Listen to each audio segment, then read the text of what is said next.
அத்தியாயம் 1. கோவை மத்திய சிறைச்சாலை. காலை 6 மணி. 2 வார்டன்கள் பார்டர் போட்ட மாதிரி லத்திகளோடு வர, நடுவே அந்த இளைஞன் கட்டம் போட்ட அரைக்கால் டிராயரோடும் தொளதள சட்டையோடும் அலட்சிய பார்வை பார்த்தபடி வந்தான். 30 வயது இருக்கலாம். சிவப்பு நிறம், அடர்த்தியான சுருண்ட கேசம். இடது பக்க கன்னத்தில் கிருதாவின் ஓரமாய் 1 அங்குல நீளத்துக்கு தழும்பு ஒன்று தெரிந்தது.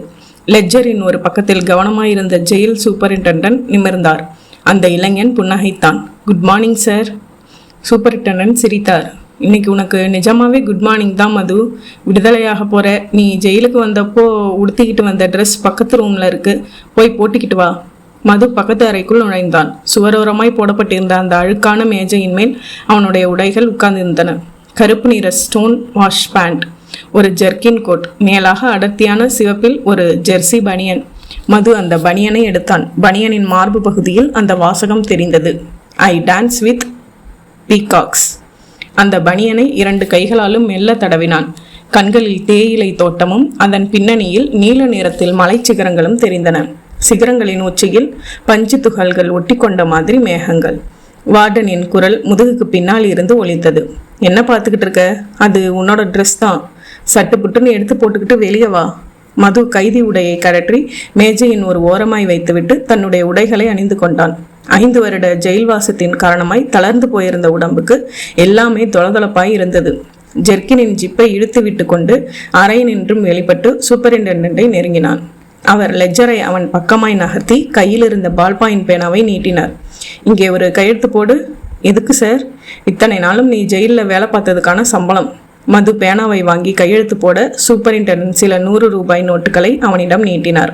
அவன் பணத்தை பார்க்காமல் ஜெயிலரை பார்த்தான். சார், ஒரு சின்ன வேண்டுகோள். என்ன? இந்த பணத்தில் ஏதாவது ஸ்வீட் வாங்கி கைதிகள் எல்லோருக்கும் கொடுத்துருங்க சார். இன்னைக்கு என்னோட பிறந்த தினம், அதுவும் இல்லாமல் விடுதலாகி போகிற தினம். சூப்பரிண்டெண்டன்ட் புன்னகைத்தார். உன்னோட நல்ல மனசுக்கு என்னோட நன்றி மது. வெளியே போய் சந்தோஷமான வாழ்க்கையை ஆரம்பி. முன்கோபத்தையும் ஆத்திரத்தையும் விட்டுடு. சரி சார். தலையசைத்து எல்லோருக்கும் கும்பிட போட்டுவிட்டு மெதுவாய் நடந்து வாசல் கேட்டை நெருங்கி கதவை திறந்து வெளிப்பட்டான். சூரிய வெளிச்சம் இதமாய் முகத்தில் பட்டது. ஜெயில் வாசனை கலக்காத காற்று முகத்தில் வந்து மோதியது. சின்னையா? பக்கவாட்டில் குரல் கேட்க திரும்பினான். வெள்ளை யூனிஃபார்மில் கார் டிரைவர் வேலு நின்றிருந்தான். வேலு? கார் கொண்டாந்திருக்கேன் சின்னையா. கொஞ்சம் தள்ளி ஒரு வேப்ப மரத்துக்கு பின்னால் நின்றிருந்த காரை காட்டினான். நீ மட்டும்தான் வந்தியா? இல்லைங்க ஐயா, அம்மாவும் வந்திருக்காங்க. வா போகலாம். மது காரை நோக்கி நடக்க வேலு கொஞ்சம் தள்ளி பவ்யமாய் தொடர்ந்தான். அம்மா சௌக்கியமா வேலு? சௌக்கியந்தாங்க ஐயா. கார் புதுசு போல் இருக்கு. போன மாதம் அம்மா வாங்கினாங்க மெர்சிடஸ். என்னோட வண்டி இருக்கா? இருக்குங்க ஐயா. எஸ்டேட்டை சுற்றி பார்க்கறதுக்கு அம்மா அந்த வண்டியை தான் எடுத்துக்கிட்டு போவாங்க. சில்வர் நிறத்தில் மெர்சிடஸ் கார் மின்ன இருவரும் அதை நெருங்கினார்கள். காரின் பின்பக்கம் கதவை திறந்து கொண்டு நாகரத்தினம்மாள் சால்வையை போர்த்தி கொண்டு கண்களில் நீரோடு இறங்கினாள். மது, என் ராஜா. அம்மா. மது அம்மாவின் கால்களில் விழுந்து எழுந்தான். எழுந்த மதுவின் முகத்தை நாகரத்தினம்மாள் தன் 2 கைகளாலும் வருடினாள்.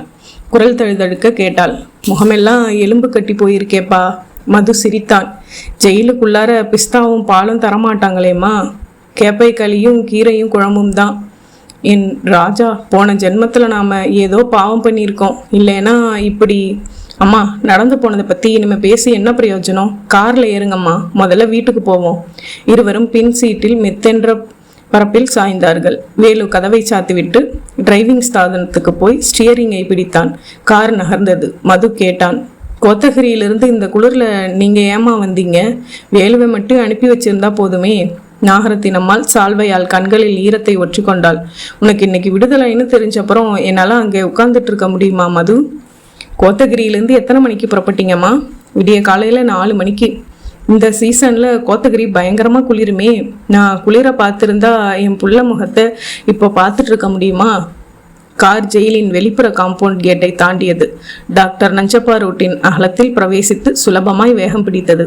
வேலு, நாகரத்தினம்மாள் குரல் கொடுத்தாள். அம்மா, முன்னாடி வச்சிருக்க அந்த டிஃபன் கேரியரை எடு.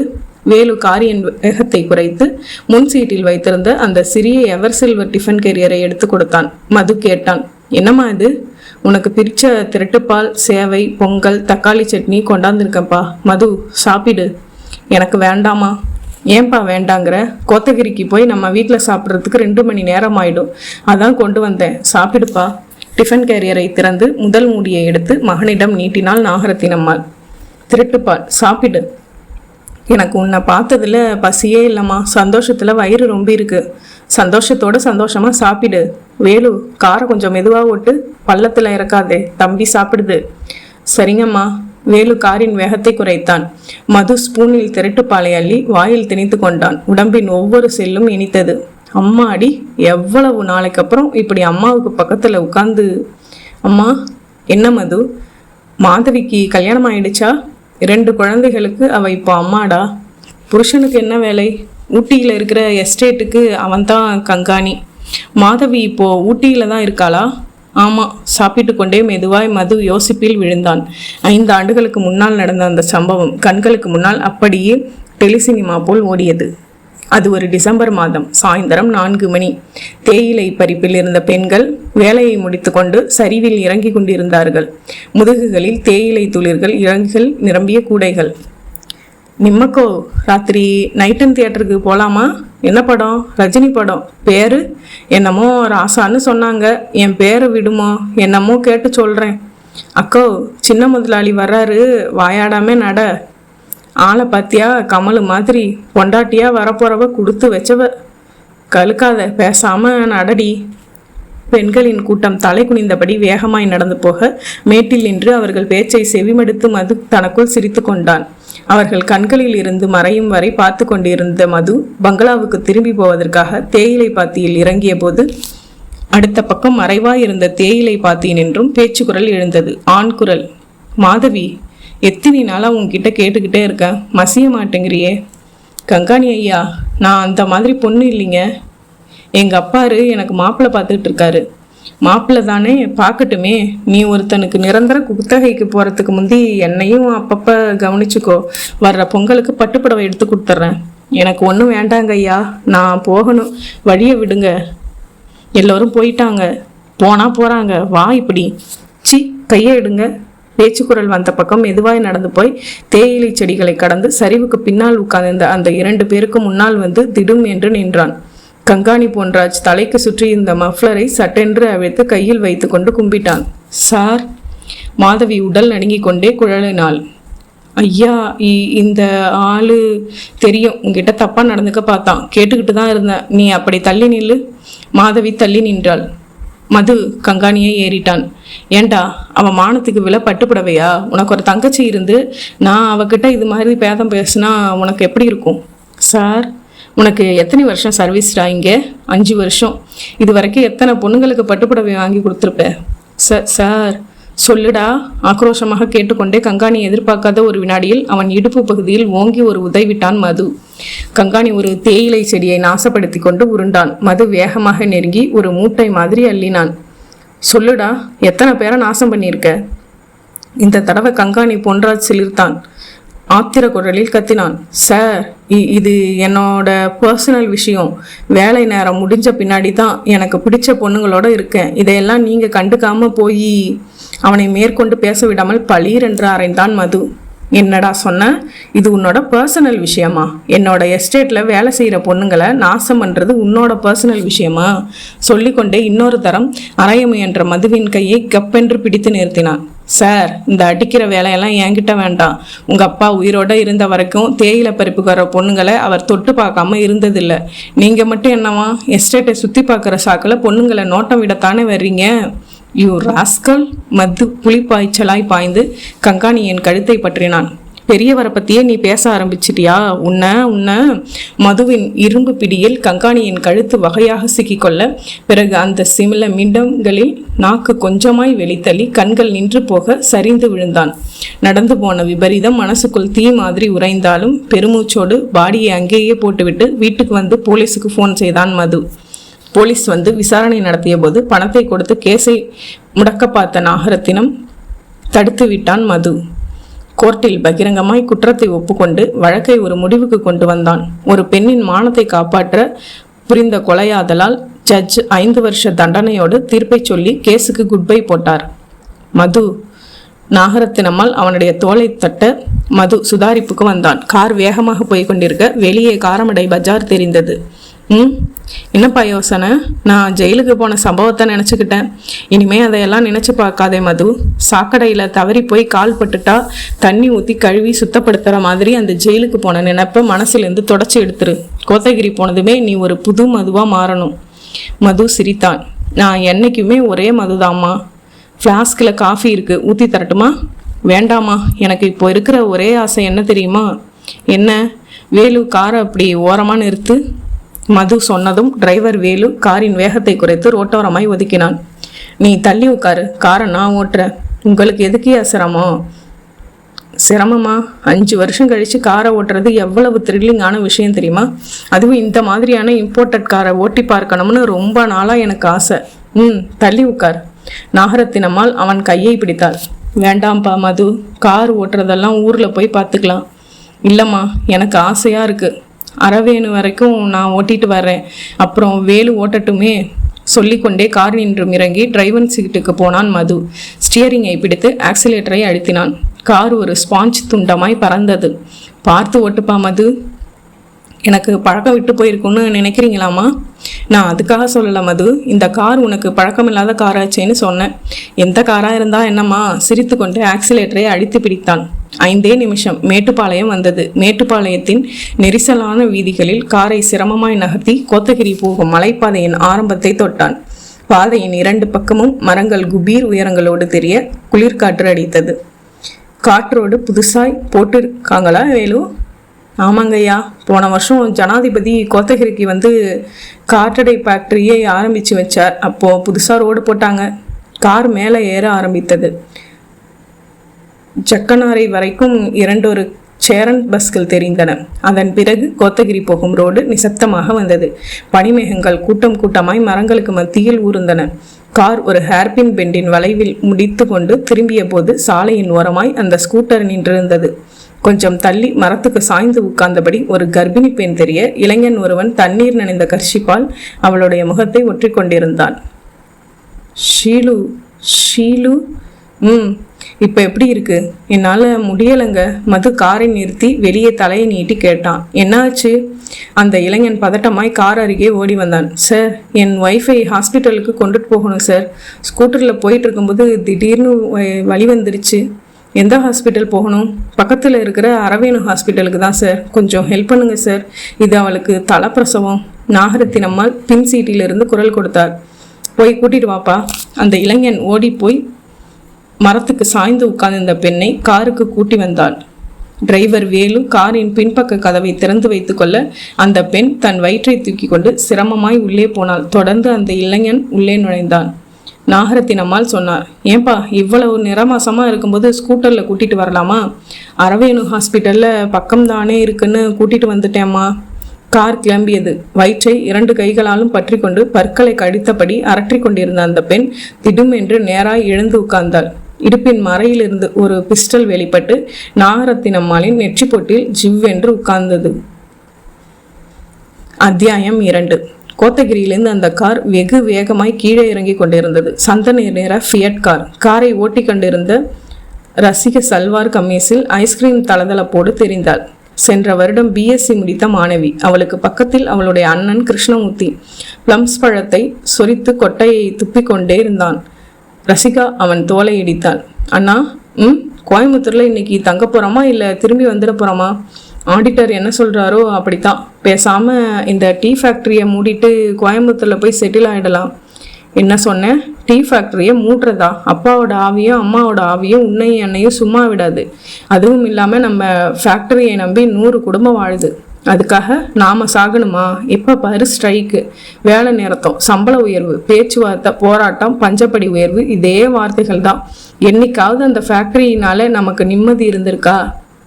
கிருஷ்ணமூர்த்தி தன் மூக்கு கண்ணாடியை சரிப்படுத்தி கொண்டு சிரித்தான். இந்த நீலகிரி டிஸ்ட்ரிக்டில் இருக்கிற எல்லா டீ ஃபேக்ட்ரியோட நிலைமையும் இப்படி தான். தொழிலாளர்கள்னு சொன்னாலே போராட்டம் தான் செய்வாங்க. சில போராட்டங்களுக்கு வளைஞ்சு கொடுக்கணும், சில போராட்டங்களுக்கு நிமிர்ந்து நிற்கணும். எனக்கு என்னமோ பிடிக்கவே இல்லை. சரி சரி, அந்த வால்பெரி பேக்கெட்டை எடு, நீ திங்கிறதுக்கு தான் லாய்க்கு. ஏன்? கல்யாணம் பண்ணி கூட நான் லாயக்குத்தான். புன்னகையோடு சொன்ன அண்ணனை பார்த்து தன் பெரிய கண்களினால் முறைத்தாள் ரசிகா. கார் தொட்ட கொம்பையை தாண்டி கொண்டிருந்தது. அத்தியாயம் 3. நாகரத்தினம் அம்மாவின் நெற்றியில் ரிவால்வர் பதிந்ததும் ரியர்வு கண்ணாடியில் அதை பார்த்துவிட்ட மது காரை நிறுத்த முயன்றான். அதே வினாடி இளைஞனின் கையில் இருந்த ரிவால்வர் வெளிப்பட்டு மதுவின் பிடரியை வருடியது.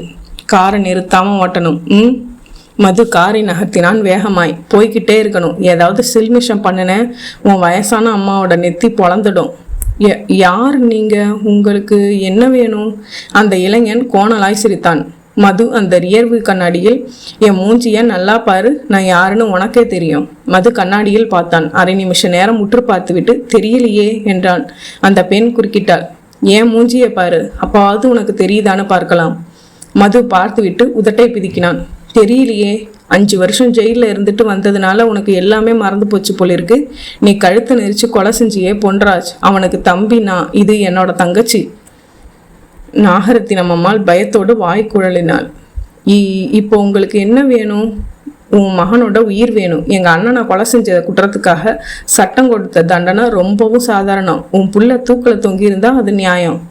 மது ஏதோ சொல்வதற்காக திரும்பினான். ரிவால்வர் அவன் பிடரியை அழுத்தியது. நீ எந்த சமாதானமும் எங்களுக்கு சொல்ல வேண்டிய அவசியம் இல்லை. உன்னோட விடுதலைனால உங்க அம்மா எவ்வளவு ஆர்வமா எதிர்பார்த்திருந்தாலோ அதை காட்டிலும் 10 மடங்கு ஆர்வமா நாங்க எதிர்பார்த்துக்கிட்டு இருந்தோம்.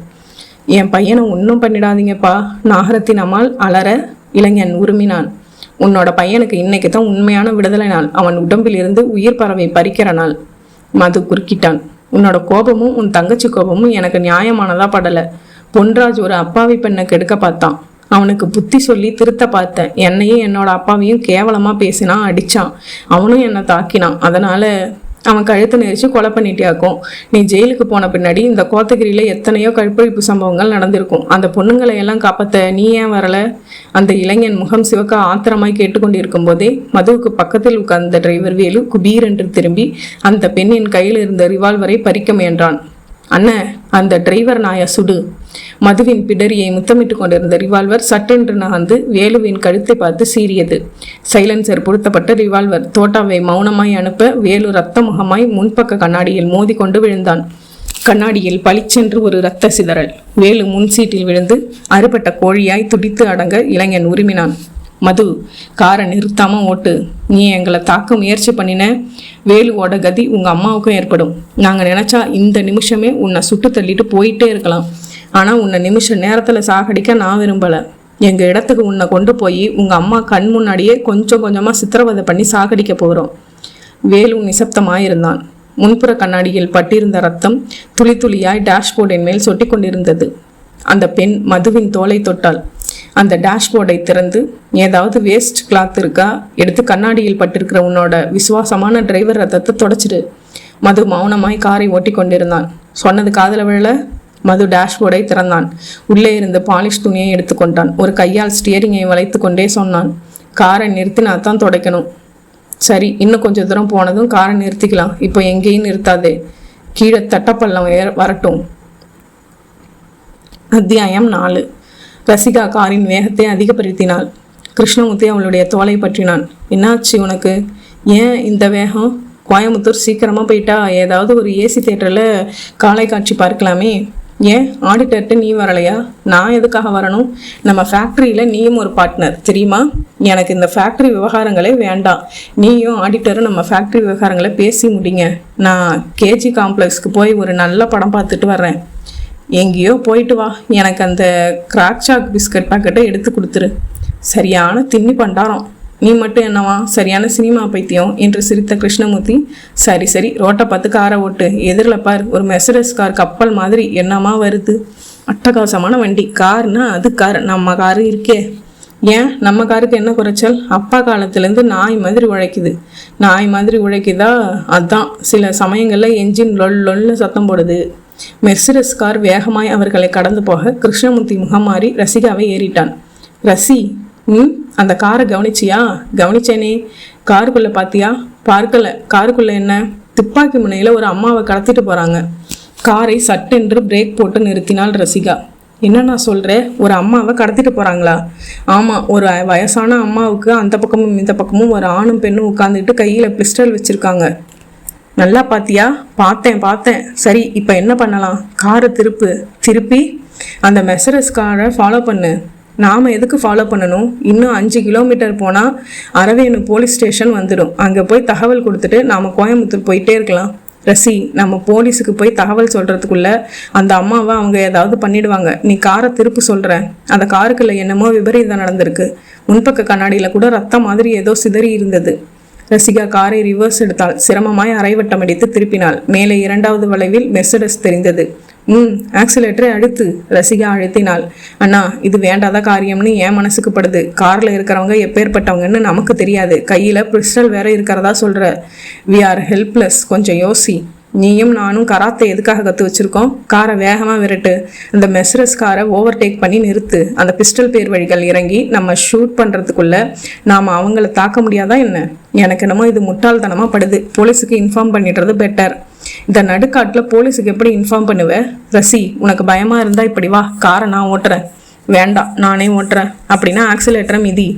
ரசிகா ஆக்சிலேட்டரை அழுத்தினாள். கார் விற்றென்று வீறியது. மெர்சரஸ் கார் மேல் வளைவுகளில் கண்ணில் பட்டு தெரிந்தது.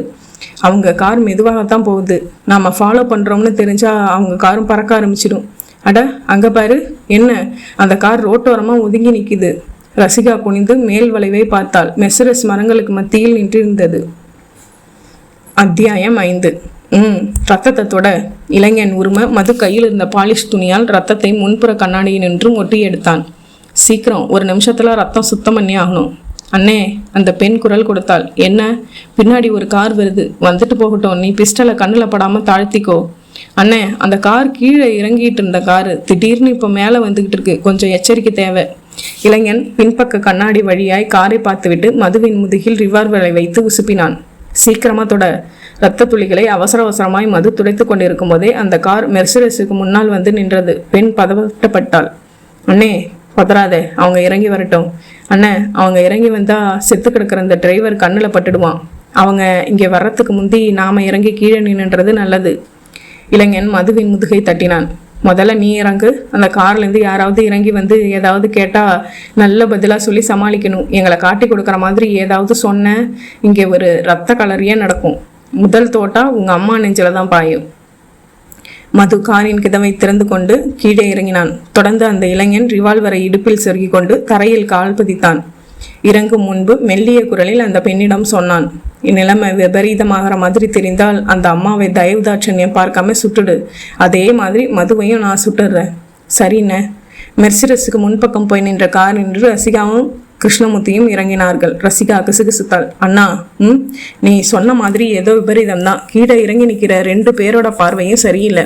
அதுலேயும் பேக் சைட் டோரை திறந்துக்கிட்டு இறங்கி நிற்கிறானே, அவன் சுத்தமாக சரியில்லை. என்ன பண்ணலாம்? காரை ஏன் நிறுத்திட்டீங்கன்னு போய் விசாரிக்கலாம். சரி. கிருஷ்ணமூர்த்தியும் ரசிகாவும் மெதுவாய் நடந்து மெர்சடஸ் காரை நெருங்கினார்கள். மது அவர்களை சலனம் இல்லாமல் பார்த்தான். கிருஷ்ணமூர்த்தி கேட்டான். ஏன் சார் காரை நிறுத்திட்டீங்க? நீங்கள் யார்? என் பேர் கிருஷ்ணமூர்த்தி. நானும் என் தங்கையும் கோயம்புத்தூர் போயிட்டுருக்கோம். மேலே போயிட்டு இருந்த உங்கள் கார் சட்டுன்னு நின்றுடுச்சு. தேவைப்பட்டால் ஏதாவது ஹெல்ப் பண்ணலாமேன்னு வந்தோம். ஏதாவது ட்ரபிளா? ஒன்றும் இல்லை, என்ஜின் ஹீட் ஆகிடுச்சு. முன்பக்க கண்ணாடியில் என்ன சிவப்பாக ரத்தமா? ஆமாம், வர வழியில் ஒரு மாட்டை அடிச்சிட்டோம். கிருஷ்ணமூர்த்தி காருக்குள் குனிந்து பார்க்க முயன்ற அதே வினாடி அந்த இளைஞன் தன் இடுப்பினின்றும் ரிவால்வரை உருவ ரசிகா வினாடிக்கும் குறைவான நேரத்தில் காற்றில் வலது காலை வீசி அவன் மணிக்கட்டை சிதறடித்தாள். ரிவால்வர் 10 அடி உயரத்திற்கு வெட்ட வெளியில் நீந்தி கொண்டே கீழ் நோக்கி வர ரசிகா அதை தாவி பிடித்தாள். அதே வினாடி மது காரின் பின் சீட்டுக்கு பாய்ந்து தன் அம்மாவை சுடமுயன்ற அந்த பெண்ணின் கையை பற்றி இழுத்து ரிவால்வரை தட்டிவிட்டான். அம்மா, நீங்க அந்த பக்கமா கீழே இறங்குங்க. மது கத்த. நாகரத்தினம்மாள் கீழே இறங்கி மறுபக்கமாய் நின்று கொள்ள அந்த பெண்ணும் இளைஞனும் நிலைமையை ஜீரணித்து கொண்டு ரோட்டோர சரியை நோக்கி ஓடினார்கள். கிருஷ்ணமூர்த்தி துரத்த ஆரம்பித்தான். டேய்! அவர்கள் இருவரும் புலிப்பாய்ச்சலாய் பாய்ந்து செடி கொடிகள் அடர்ந்திருந்த சரிவில் குதித்து உருண்டார்கள். சில வினாடிகளில் காணாமல் போனார்கள். அந்த அடர்த்திக்குள் இறங்க முயன்ற கிருஷ்ணமூர்த்தியை பின்னால் ஓடி வந்த மது தடுத்து நிறுத்தினான். வேண்டாம் சார், அவங்க யார் என்கிற விவரம் எனக்கு தெரியும். போலீஸில் சொன்னால் அவங்க மடக்கிடுவாங்க. இந்த அடர்த்தியான செடிகளுக்கு மத்தியில் நீங்கள் அவங்கள ஃபாலோ பண்ணிட்டு போகிறது உசிதம் இல்லை. வாங்க, காருக்கு போகலாம். கிருஷ்ணமூர்த்தி மதுவோடு காருக்குள் திரும்பினான். நாகரத்தினம்மாள் ரசிகாவின் 2 கைகளையும் பற்றி தன் கண்களில் ஒற்றி கொண்டிருந்தாள். அத்தியாயம் 6. Kotagiri police station. இன்ஸ்பெக்டர் போஜராவுக்கு எதிரே மது, கிருஷ்ணமூர்த்தி, நாகரத்தினம்மாள், ரசிகா எல்லோரும் அரைவட்டமாய் உட்கார்ந்திருந்தார்கள். ஸ்டேஷனுக்கு வெளியே நின்று இந்த காரையும் காருக்குள் செத்து கிடந்த டிரைவர் வேலுவையும் போலீஸ் போட்டோகிராஃபர் ஒருவர் கிளிக்கிக் கொண்டிருந்தார். வேலுவுக்காக மார்ச்சுவரி வேன் ஒன்று ரோட்டின் எதிர்ப்பக்கத்தில் காத்திருந்தது. இன்ஸ்பெக்டர் போஜராஜ் கேட்டுக்கொண்டிருந்தார். ஸ்கூட்டரில் வந்த 2 பேரும் இளவயசு தானே? ஸ்கூட்டர் நீல நிறம், ஆனால் நம்பரை கவனிக்கல. ஆமாம் இன்ஸ்பெக்டர், மது சொன்னான். பொன்ராஜுக்கு கோத்தகிரியில் எங்கே வீடு? அவனுக்கு வீடு கிடையாது சார். எங்கள் எஸ்டேட்டில் வேலை பார்த்துட்டு இருந்தப்போ ஒரு ஹோட்டலில் ரூம் எடுத்து தங்கிட்டு இருந்தான். அவனுக்கு சொந்த ஊர் எது? மெட்ராஸ்னு சொல்லியிருந்தான். மெட்ராஸில் எந்த அட்ரஸ்ன்னு தெரியுமா? தெரியாது. வருஷத்துக்கு ஒரு தடவை 10 நாள் லீவ் எடுத்துகிட்டு மெட்ராஸ் போயிட்டு வருவான். கோத்தகிரியில் அவன் எந்த ஹோட்டலில் தங்கியிருந்தான்னு சொல்ல முடியுமா? ஐடியல் லாட்ஜில். கிளப் ரோட்டில் இருக்கிற அந்த லாட்ஜ் தானே? ஆமாம் சார். போஜராஜ் பக்கத்தில் திரும்பி நேர்கோடு மாதிரி நின்று இந்த கான்ஸ்டபிளை ஏறிட்டார். கான்ஸ்டபிள், ஐடியல் லாட்ஜுக்கு போய் பொன்ராஜோட மெட்ராஸ் அட்ரஸை விசாரிச்சுட்டு அப்படியே பொன்ராஜுக்கு யார் யார் நெருங்கின தோஸ்துன்னு விவரத்தையும் தெரிஞ்சுக்கிட்டு வாங்க. Yes sir. கான்ஸ்டபிள் சல்யூட்டை கொடுத்து விட்டு நகர்ந்தார். போஜராஜ் மறுபடியும் மதுவிடம் திரும்பினார். நீங்கள் ஜெயிலேருந்து இன்னைக்கு தான் ரிலீஸ் ஆகி வர்றீங்க இல்லையா? ஆமாம் சார். இந்த விடுதலை விஷயம் வெளியே யார் யாருக்கு தெரியும்? நான் எங்கள் அம்மாவுக்கு மட்டும்தான் தெரியப்படுத்தினேன். உங்கள் ஃப்ரெண்ட்ஸுகளுக்கு தெரியப்படுத்துனீங்களா? இல்லை. கர்ப்பிணி வேஷம் போட்ட பெண்ணையும் அந்த யூத்தையும் இதுக்கு முன்னாடி எங்கேயாவது பார்த்துருக்கீங்களா? இல்லை. ஆமாம், நீங்கள்? நானும் பார்த்ததில்லை இன்ஸ்பெக்டர். ரசிகா குறுக்கிட்டாள். சார், கர்ப்பிணி வேஷத்தில் வந்த அந்த பெண்ணை பார்க்கும்போது அவள் ஒரு குடும்பத்து பெண் மாதிரியே எனக்கு தோணலை. முகத்தில் விபச்சார கலை அப்பட்டமாக தெரியுது. சொல்ல சொல்ல டெலிஃபோன் குரல் கொடுத்தது. போஜராஜ் ரிசீவரை எடுத்தார். Hello mister Bhojaraj. Yes sir, நான் Francis, Aravenu police sub inspector பேசுகிறேன். சொல்லுங்கள். 2வது ஹேர்பின் பெண்ட் வளைவில் ஸ்கூட்டர் ஏதாவது இருக்கான்னு பார்க்க சொல்லியிருந்தீங்க. உடனே அந்த ஸ்பாட்டுக்கு போனோம் சார். ஸ்பாட்டில் ஸ்கூட்டர் இருந்தது. ஆனால் அந்த ஸ்கூட்டர் ரோட்டுக்கு கீழே இருக்கிற பழத்தோட்ட உரிமையாளர் நஞ்சனுக்கு சொந்தமானது. அவர்கிட்ட விசாரணை நடத்தினப்போ நீங்கள் குறிப்பிட்ட அந்த கர்ப்பிணி பெண்ணும் ஒரு ஆளும் பஸ்ஸுக்காக ஸ்கூட்டர் பக்கத்தில் காத்துட்டு இருந்ததா சொன்னார். அப்போது அவரோட ஸ்கூட்டரை காட்டி காரில் வந்தவங்களை ஏமாத்திருக்காங்க. அப்படித்தான் இருக்கணும் சார். ரிசீவரை வைத்தார் போஜராவ். மதுவை ஏறிட்டார். நீங்கள் வீட்டுக்கு போங்க. நான் டிரைவரோட போஸ்ட்மார்ட்டம் விவரங்களை முடிச்சுக்கிட்டு சாயந்தரமாக உங்கள் வீட்டுக்கு வர்றேன். நாகரத்தினம்மாள் கவலையோடு குறுக்கிட்டாள். இன்ஸ்பெக்டர், அவங்க என் மகனை ஒன்றும் பண்ண முடியாது. 2 காப்ஸை உங்கள் வீட்டுக்கு பாதுகாப்புக்காக அனுப்புகிறேன். அவங்கள பிடிக்கிறது வரைக்கும் நீங்களும் கொஞ்சம் எச்சரிக்கையாக இருங்க. எல்லோரும் எழுந்தார்கள். போஜராவ் ரசிகாவின் பக்கம் புன்னகையோடு திரும்பினார். உங்கள் துணிச்சலான உதவிக்கு போலீஸ் டிபார்ட்மெண்ட் நிறைவே கடமைப்பட்டிருக்கு மேடம். அவார்டுக்கு எழுதி போட்டுடுறேன். வேண்டாம் சார், இந்த உதவிக்கு பப்ளிசிட்டி கொடுக்க வேண்டாம். இக்கட்டான நிலைமையில யார் இருந்தாலும் காப்பாற்ற முயற்சிக்கிறது இயல்புதானே. நாகரத்தினம்மாள் ரசிகாவின் தலையை கோதிவிட்டாள். நீ சொல்றது தப்புமா. இந்த துணிச்சல் யாருக்கும் வந்துடாது. ரோட்ல 2 பேருக்கு சண்டைனா அதை பார்த்துட்டு ஒதுங்கி போறவங்க தான் அதிகம். ஆனா நீயும் உன்னோட அண்ணனும் கையில எந்த ஆயுதமும் இல்லாம எங்க காரை ஃபாலோ பண்ணி வந்தது ஒரு பெரிய காரியம் இல்லையா? ரசிகா புன்னகைத்தாள். இந்த நன்றியை எல்லாம் அண்ணனுக்கு தான் சொல்லணும். அண்ணன் தான் முதல்ல காரில் ஏதோ விபரீதம்ங்கிறத கண்டுபிடிச்சார். நான் நம்பலை. ஆனால் அண்ணன் தீர்மானமாக சொல்லவே காரை ஃபாலோ பண்ணினேன். மது அவளை ஏறிட்டான். மிஸ் ரசிகா, நீங்களும் உங்கள் பிரதரும் எங்கள் வீட்டுக்கு வந்துட்டு போகணும். கிருஷ்ணமூர்த்தி குறுக்கிட்டான். சாரி மிஸ்டர் மது, நாங்கள் ஒரு அவசர காரியமாக கோயம்புத்தூர் புறப்பட்டு போயிட்டுருக்கோம். போயிட்டு அநேகமாக ராத்திரி கிளம்பிடுவோம். நாளைக்கு காலையில் உங்கள் வீட்டுக்கு வர்றோமே. கண்டிப்பாக வரணும். வர்றோம். ரசிகாவும் கிருஷ்ணமூர்த்தியும் விடை பெற்று கொண்டு ஸ்டேஷனுக்கு கொஞ்சம் தள்ளி நின்றிருந்த தங்களுடைய காரை நோக்கி போனார்கள். அத்தியாயம் 7. இன்ஸ்பெக்டர் போஜராவ் மறுநாள் காலை 10 மணி சுமாருக்கு மதுவை பார்க்க அவனுடைய பங்களாவுக்கு போயிருந்த போது அவன் முன்புற ஹாலில் உட்கார்ந்து எஸ்டேட் மேனேஜரோடு பேசிக்கொண்டிருந்தான். இன்ஸ்பெக்டரை பார்த்ததும் ஆர்வமாக எழுந்தான். வாங்க இன்ஸ்பெக்டர். அவன் காட்டிய நாற்காலியில் உட்கார்ந்து கொண்டே இன்ஸ்பெக்டர் சொன்னார். மிஸ்டர் மது, உங்களை நேற்றைக்கு கொலை பண்ண முயற்சி செஞ்சவங்க பொன்ராஜோட பிரதரும் சிஸ்டரும்னு சொன்னீங்க இல்லையா? ஆமாம். பொன்ராஜுக்கு பிரதர்ஸோ சிஸ்டர்ஸோ கிடையாதுன்னு எங்களுக்கு தகவல் கிடைச்சிருக்கு. அப்படின்னா வந்தவங்க யார் சார்? அதை நீங்கள் தான் சொல்லணும். ஐடியல் லாட்ஜ் மூலமாக பொன்ராஜோட அட்ரஸ் கிடைச்சதும் மெட்ராஸ்க்கு உடனடியாக சப் இன்ஸ்பெக்டர் கவுடாவை அனுப்பி வச்சோம். அந்த அட்ரஸ்க்கு கவுடா போன போது பொன்ராஜோட வயசான அம்மா மட்டும்தான் இருந்திருக்காங்க. கவுடா அந்த அம்மா கிட்ட நடத்தின விசாரணையில் பொன்ராஜ் ஒருத்தன் தான் அந்த அம்மாவுக்கு மகன்கிற உண்மை தெரிஞ்சிருக்கு. ஸோ உங்களை தாக்க வந்தவங்க வேற யாரோ? மது யோசனையில் விழுந்துவிட போஜராவ் கேட்டார். அந்த 2 பேரையும் இதுக்கு முன்னாடி நீங்கள் பார்த்ததே இல்லையா மது? இல்லை சார். உங்கள் மதர்? அவங்களும் பார்த்ததில்ல.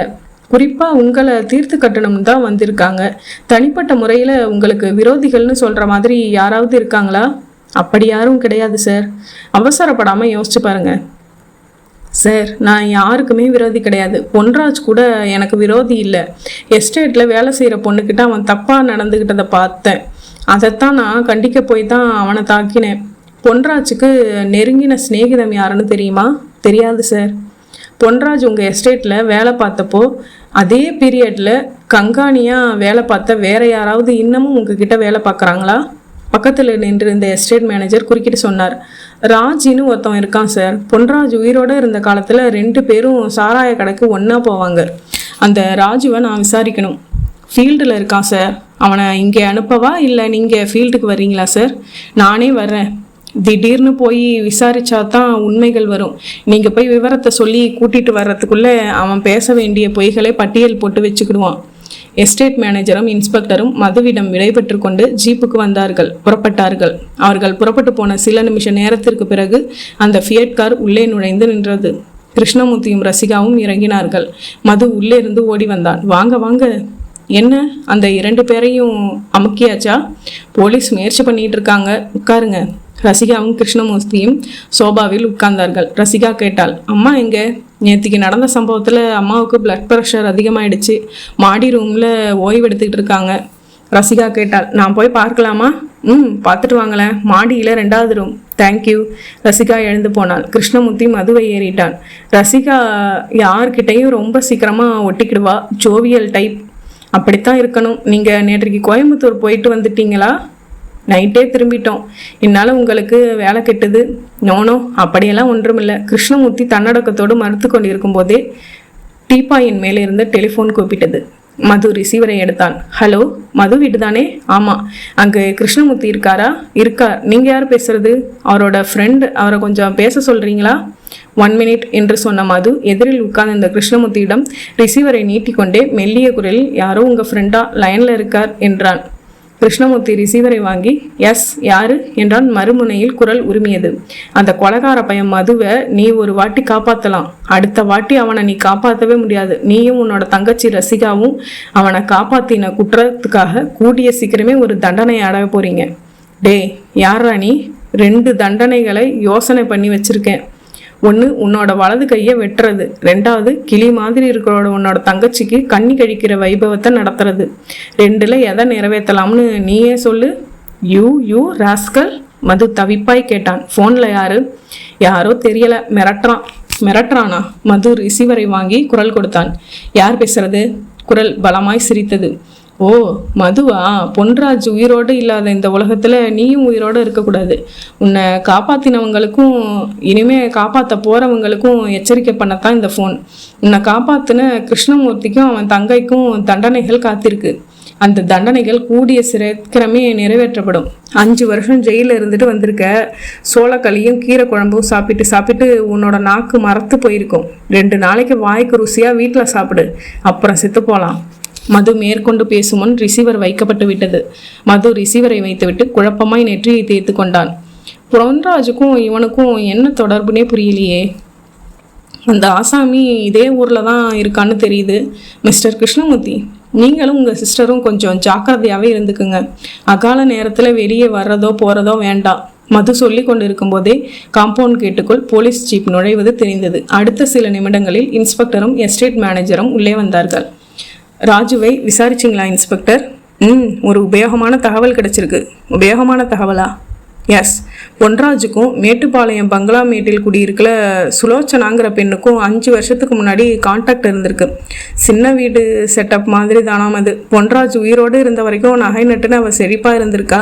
பொன்ராஜ் இறந்ததுக்கு பின்னாடி அவளோட வாழ்க்கை வசதிகள் கெட்டு போனதால் அவளுக்கு உங்கள் மேலே விரோத உணர்ச்சி ஏற்பட்டு இருக்கலாம்ங்கிறது ராஜுவோட ஸ்டேட்மெண்ட். அந்த சுலோச்சனாவுக்கு ஒரு அண்ணனும் இருக்கானாம். கிருஷ்ணமூர்த்தி குறுக்கிட்டான். சார், நீங்கள் இங்கே வரத்துக்கு 2 நிமிஷத்துக்கு முன்னாடி ஒரு ஃபோன் கால் வந்தது. ஃபோனில் என்னையும் மிஸ்டர் மதுவையும் ஒருத்தன் மிரட்டினான். லோக்கல் ஃபோனா? ஆமாம். லைனை ட்ரேஸ் பண்ணியிருக்கலாமே. அந்த நேரத்தில் எதுவும் தோணலை சார். போஜராஜ் மதுவிடம் திரும்பினார். ஃபோனில் பேசினவனோட குரல் எப்படி இருந்தது? நேற்றுக்கு காரில் ஏறின ஆசாமியோட குரல் மாதிரியே இருந்தது. அப்படின்னா ஆசாமி கோத்தகிரியில் தான் இருக்கான், சொன்ன இன்ஸ்பெக்டர் டீப்பாயின் மேல் இருந்த டெலிஃபோனை நோக்கி போனார். அத்தியாயம் 8. மறுநாள் காலை 6 மணி.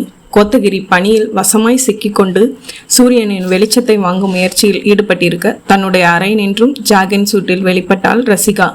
உடம்புக்கு கம்பளியை சுற்றி கொண்டு நேற்றைய ஹிந்து பேப்பரின் மிச்சம் மீதி செய்திகளை படித்து கொண்டிருந்த கிருஷ்ணமூர்த்தி நிமிர்ந்தான்.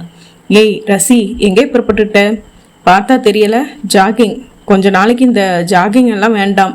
அந்த மிரட்டல் பேர் வழிக்காக பயப்படுறியா? பயப்படலை, ஒரு எச்சரிக்கை தான். எனக்கு இந்த எச்சரிக்கையெல்லாம் வேண்டாம். எவனும் என்னை ஒன்றும் பண்ண முடியாது. கராத்தையும் ஜூடோவும் எதுக்கு கற்று வச்சிருக்கேன்? நீ தைரியமாக உட்காந்து பேப்பர் படி. நான் டன்ஹில் எஸ்டேட் வரைக்கும் ஓடிட்டு வந்துடுறேன். டன்ஹில் எஸ்டேட் வரைக்குமா? திரும்பி வர 1 மணி நேரம் ஆயிடுமே. ஆனால் என்ன, வரட்டுமே சொல்லிக்கொண்டே வாசலை நோக்கி பனியில் ஓடினாள் ரசிகா.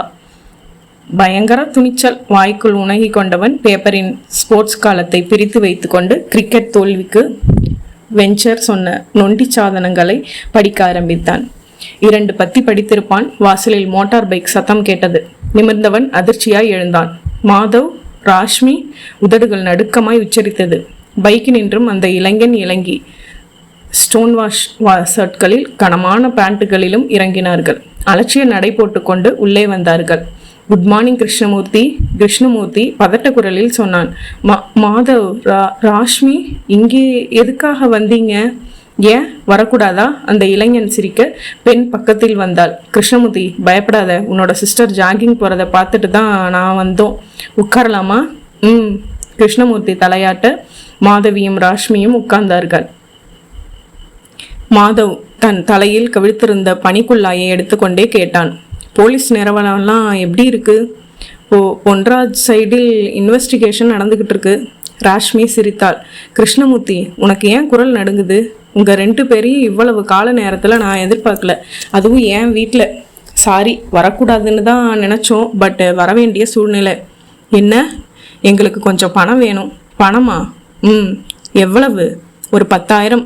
நம்ம அக்ரிமெண்ட்டில் நடுவே பணம் கேட்கக்கூடாதுன்னு ஒரு விதி இருக்குது, தெரியுமா மாதவ்? தெரியும். ஆனால் அந்த விதியை தளர்த்தியாக வேண்டிய நிலைமை. நானும் ராஷ்மியும் இந்த கோத்தகிரியில் இருந்துகிட்டு இருக்கிறது சரியில்லை. வெளியூர் போயிட்டு 2 வாரம் கழித்து வரலாம்னு இருக்கோம். கிருஷ்ணமூர்த்தி அவர்களையே பார்த்தான். என்ன பார்க்குற? நான் போட்டு கொடுத்த திட்டம் வேற, நீயும் உன் தங்கச்சியும் நரம்புப்படுத்திய திட்டம் வேற. எல்லாமே சரியாக தான் பண்ணினோம். அந்த டிரைவர் வேலுவை சுட்டு கொன்னது மாத்திரம் எக்ஸ்ட்ரா. அதை நானே எதிர்பார்க்கல. அவனை மட்டும் சுடாமல் இருந்திருந்தா காரியம் கெட்டு இருக்கும். கொலை நடந்ததுனால நிலைமை இப்போது சீரியஸ் ஆகிடுச்சு மாதவ். நான் போட்டு கொடுத்த திட்டத்தில் இந்த கொலை கிடையாது. நீ போட்டு கொடுத்த திட்டத்தில் கொலை கிடையாது தான், ஒத்துக்கிறேன். ஆனால் அந்த வேலுவை சுடாமல் இருந்திருந்தா மது சுதாரித்து எங்களை தாக்கியிருப்பான், நாங்களும் மாட்டியிருப்போம். ராஷ்மி குறுக்கிட்டாள். இதோ பார் மாதவ், நடந்து போனதை பேசிகிட்டு இருக்க நாம் இங்கே வரலை. நமக்கு வேண்டியது பணம். வாங்கிட்டு போயிட்டே இருக்கலாம். பணம் இப்போ என்கிட்ட இல்லை. இப்போ வேண்டாம். 10 மணிக்கு பேங்க் திறந்ததும் எடுத்து கொடு போதும். மாதவ், என்னோட நிலைமை உனக்கு நல்லா தெரியும். என்னோட டீ ஃபேக்ட்ரி நஷ்டத்தில் ஓடுறதும். அதனால் ராஷ்மி கையமர்த்தினாள். இந்த பஞ்சப்பாட்டெல்லாம் பாடாத கிருஷ்ணமூர்த்தி. எங்களுக்கு 10,000 ரூபாய் இப்போ வேணும். நாம் ஏற்கனவே பேசிக்கிட்ட தொகையில் கழிச்சுக்கலாம்.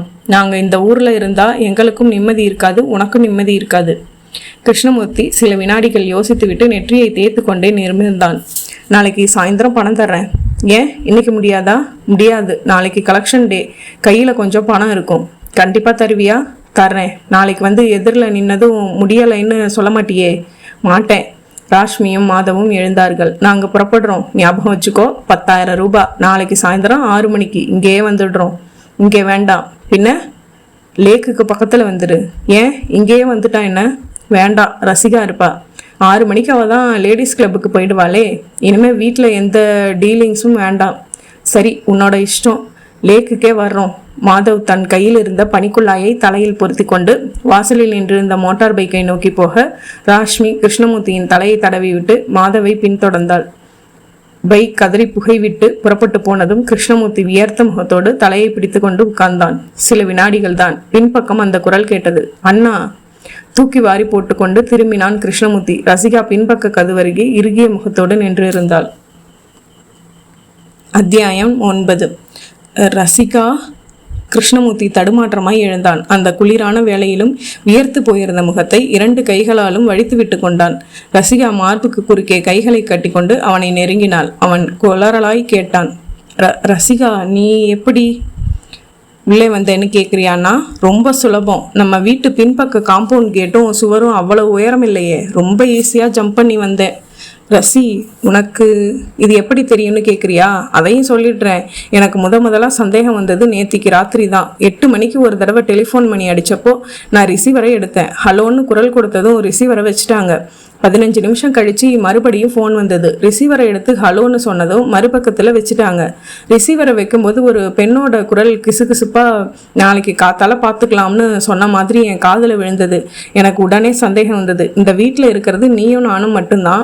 வந்த ஃபோன் நிச்சயமாக எனக்கு இல்லை. ஸோ இது உன்னோட சம்மந்தப்பட்ட விவகாரம்னு நினச்சேன். காலையில் வரப்போகிறவங்க யாருங்கிறத தெரிஞ்சுக்க விரும்பி ஜாகிங் போகிற மாதிரி பாவலா காட்டி கொஞ்சம் தூரம் ஓடி நம்ம வீட்டு பின்பக்கம் வந்து இந்த ரூமுக்குள்ளே ஒளிஞ்சிக்கிட்டேன். அச்சர சுத்தமாக நீயும் அவங்களும் பேசுனதை கேட்டுட்டேன். இருந்தாலும் எனக்கு சில சந்தேகங்கள். கேட்கலாமான்னா? கிருஷ்ணமூர்த்தி தளர்ந்து போய் மறுபடியும் உட்கார்ந்தான். ரசிகா மெல்ல நடந்து போய் அவன் தோள் மேல் கையை வைத்தாள். யார் அவங்க? சொல்லுனா, உன்னோட நிலைமை இக்கட்டானதுன்னு எனக்கு புரியுது. அந்த இக்கட்டான நிலைமையை நானும் பகிர்ந்துக்கிறேன். யார் அவங்க? மாதவ், ராஷ்மி. உனக்கு எப்படி இவங்களை பழக்கம்? மாதவ் என்னோட காலேஜ் மேட். ஆனால் படிப்பை பாதியிலேயே டிஸ்கண்டினியூ பண்ணிட்டு சட்டவிரோதமான காரியங்களுக்கு போயிட்டான். ராஷ்மி அவனோட காதலி. பக்கத்தில் இருக்கிற குஞ்சப்பனை ஊரில் தான் அவனுக்கு சொந்த ஊர். மதுவோட காரில் ஏறினது இவங்க தானே? ஆமாம். நாம் பார்த்தப்ப 2 பேரும் வேற மாதிரி இருந்தாங்க. நிஜ அடையாளம் தெரியாதபடிக்கு 2 பேரும் முகங்களை மாற்றிட்டு வந்தாங்க. இப்போ வந்தது நிஜ உருவம் தானே? ஆமாம். என்ன திட்டம் போட்டீங்க? வந்து சொல்லுனா, மடமடன்னு எல்லாத்தையும் சொல்லி முடி. என்கிட்ட எதையும் மறைக்க வேண்டாம். ரசி. கிருஷ்ணமூர்த்தி அவளுடைய கைகளை பற்றி கொண்டு தழுதழுத்த குரலில் ஆரம்பித்தான். இந்த திட்டத்துக்கு வித்து போட்டதே மாதவ் தான். 3 மாதத்துக்கு முன்னாடி நான் ஊட்டி போயிருந்த போது மாதவை போட் கிளப்பில் சந்தித்தேன். 2 பேரும் ட்ரிங்க்ஸ் சாப்பிட்ட ஒரு பாருக்கு போனோம். குடிச்சிட்டே 1 மணி நேரம் பேசிகிட்டு இருந்தோம். அப்போது நம்ம டீ ஃபேக்ட்ரி லாஸில் நடக்கிறத பற்றியும் பேங்க்லேயும் வெளியேயும் நிறைய கடன் இருக்கிறத பற்றியும் அவன்கிட்ட சொன்னேன். இதே நிலைமையில் ஃபேக்ட்ரி ரன் ஆனால் சீக்கிரமே இன்சால் கொடுத்துட்டு தலையில் துண்டை போட்டுக்கிட்டு கோயம்புத்தூர் பஸ் ஸ்டாண்டுக்கு பிச்சை எடுக்க போயிட வேண்டியதான்னு சொன்னேன் மாதவிக்கிட்ட. எனக்கு அந்த வார்த்தை சுருக்குன்னு மனசில் பட்டுது. அந்த நஷ்டத்துலேருந்து மீள வழி இருக்கான்னு அவன்கிட்ட கேட்டேன். அவன் இருக்குன்னு சொன்னான். நான் என்னன்னு கேட்டேன். உன்னோட அழகான தங்கச்சி ரசிகாவை ஒரு பணக்கார வீட்டு பையனுக்கு கட்டி கொடுத்துரு. அவன் அந்த வீட்டுக்கு ஒரே பையனாக இருக்கணும். பையனுக்கு அப்பா இருக்கக்கூடாது, அம்மா மட்டும் இருக்கணும். அப்படி ஒரு மாப்பிள்ளை உன் தங்கச்சிக்கு கிடைச்சா உன்னோட பொருளாதார நிலைமையை உயர்த்திக்க முடியும்னு சொன்னான். அப்புறம் அந்த மாதிரி ஒரு மாப்பிள்ளைய எங்கே போய் தேடுறதுன்னு கேட்டேன். அதுக்கு மாதவ் உங்கள் ஊர்லேயே இருக்கான். அவனுக்கு எக்கச்சக்கமான சொத்து. அப்பா இல்லை, அம்மா மட்டும்தான். அம்மாவும் ஹார்ட் பேஷண்ட். அவன் இப்போது ஜெயிலில் இருக்கான். இன்னும் 3 மாதத்தில் விடுதலை ஆகி வர்றான். ஜெயிலுக்கு போயிட்டு வந்த அவனுக்கு யாருமே பொண்ணை கொடுக்க தயங்குவாங்க. இந்த சந்தர்ப்பத்தை நீ பயன்படுத்திக்கிட்டா அந்த பையனை மாப்பிள்ளையாக்கிக்கலாம்னு சொன்னேன். சரி, அதுக்கு நான் வழியே போய் பெண்ணை கொடுக்க முடியுமான்னு கேட்டேன். அவனே வந்து பொண்ணை கேட்கும்படியாக பண்ணிடலாம்னு சொல்லி ஒரு திட்டத்தை சொன்னான் மாதவ். அதாவது மதுவை ஒரு ஆபத்திலிருந்து நானோ நீயோ காப்பாற்றுற மாதிரி நடித்து அவனோட நல்ல அபிப்பிராயத்தை பெற வேண்டியது. அவனோட உயிரை காப்பாற்றினாலே மதுவோட அம்மாவுக்கும் ரசிகா மேலே ஒரு பிடிப்பு வரலாம். அந்த பிடிப்பே அம்மாக்காரிக்கு பிரியமாகவும் பையனுக்கு காதலாகவும் மாறலாம். கல்யாணத்தில் முடியலாம்னு சொன்னான். கிருஷ்ணமூர்த்தி சொல்ல சொல்ல ரசிகா பிரமித்து போய் அவனையே பார்த்தாள். அப்புறம் நான் திட்டம் போட்டு கொடுத்தேன். மது ஜெயிலேருந்து விடுதலையாகி காரில் கோத்தகிரி வரும்போது பொன்ராஜுக்கு வேண்டிய ஆட்கள் அவனை கொலை செய்ய முயற்சிக்கிற மாதிரியும் அந்த சமயத்தில் நானும் நீயும் அவனை காப்பாற்றுற மாதிரியும் நடிக்க வேண்டியது. இந்த திட்டத்தை கடந்த 1 மாதமாக திங்க் பண்ணி தப்பு எந்த இடத்துலையும் வரக்கூடாத அளவுக்கு துல்லியமாக போட்டிருந்தோம். திட்டம் வெற்றி அடைஞ்சு உனக்கும் மதுவுக்கும் கல்யாணம் நடந்தால் 2 லட்சம் ரூபாயை மாதவுக்கு நான் தர வேண்டியது. திட்டத்தோட முக்கியமான விதி, இந்த திட்டத்தில் யாரோட உயிருக்கும் ஆபத்து ஏற்படக்கூடாது. மிரட்டல் மூலமாகவே காரியத்தை சாதிக்கணும். சொல்லு. ஆனால் மாதவ் அந்த விதியை மீறி டிரைவர் வேலுவை சுட்டுட்டான். விவகாரம் இப்போது சீரியஸ் ஆயிடுச்சு. மதுவோட குடும்பத்துக்கும் நமக்கும் ஒரு நல்ல உறவு ஏற்பட்டது ஒன்று தான் இந்த திட்டத்தில் ஆறுதலான விஷயம். அண்ணா, இது ஆறுதலான விஷயம் இல்லை, ஆபத்தான விஷயம். அந்த மாதவை நம்பி இவ்வளவு மலிவான திட்டத்தில் இறங்கலாமா? உன்னோட பண கஷ்டம் தீர்றதுக்காக என்ன பகடக்காயா பயன்படுத்தலாமா? அந்த பாவி என்னை பிரெயின் வாஷ் பண்ணிட்டான் ரசி. போன வாரம் கூட ஒரு நாள் அவன் வீட்டுக்கு போய் இந்த திட்டம் வேண்டாம்னு எவ்வளவோ தூரம் சொல்லி பார்த்தும் அவன் கேட்கல. திட்டத்தை சக்ஸஸ்ஃபுல்லாக முடிச்சு கொடுக்க நானாச்சு.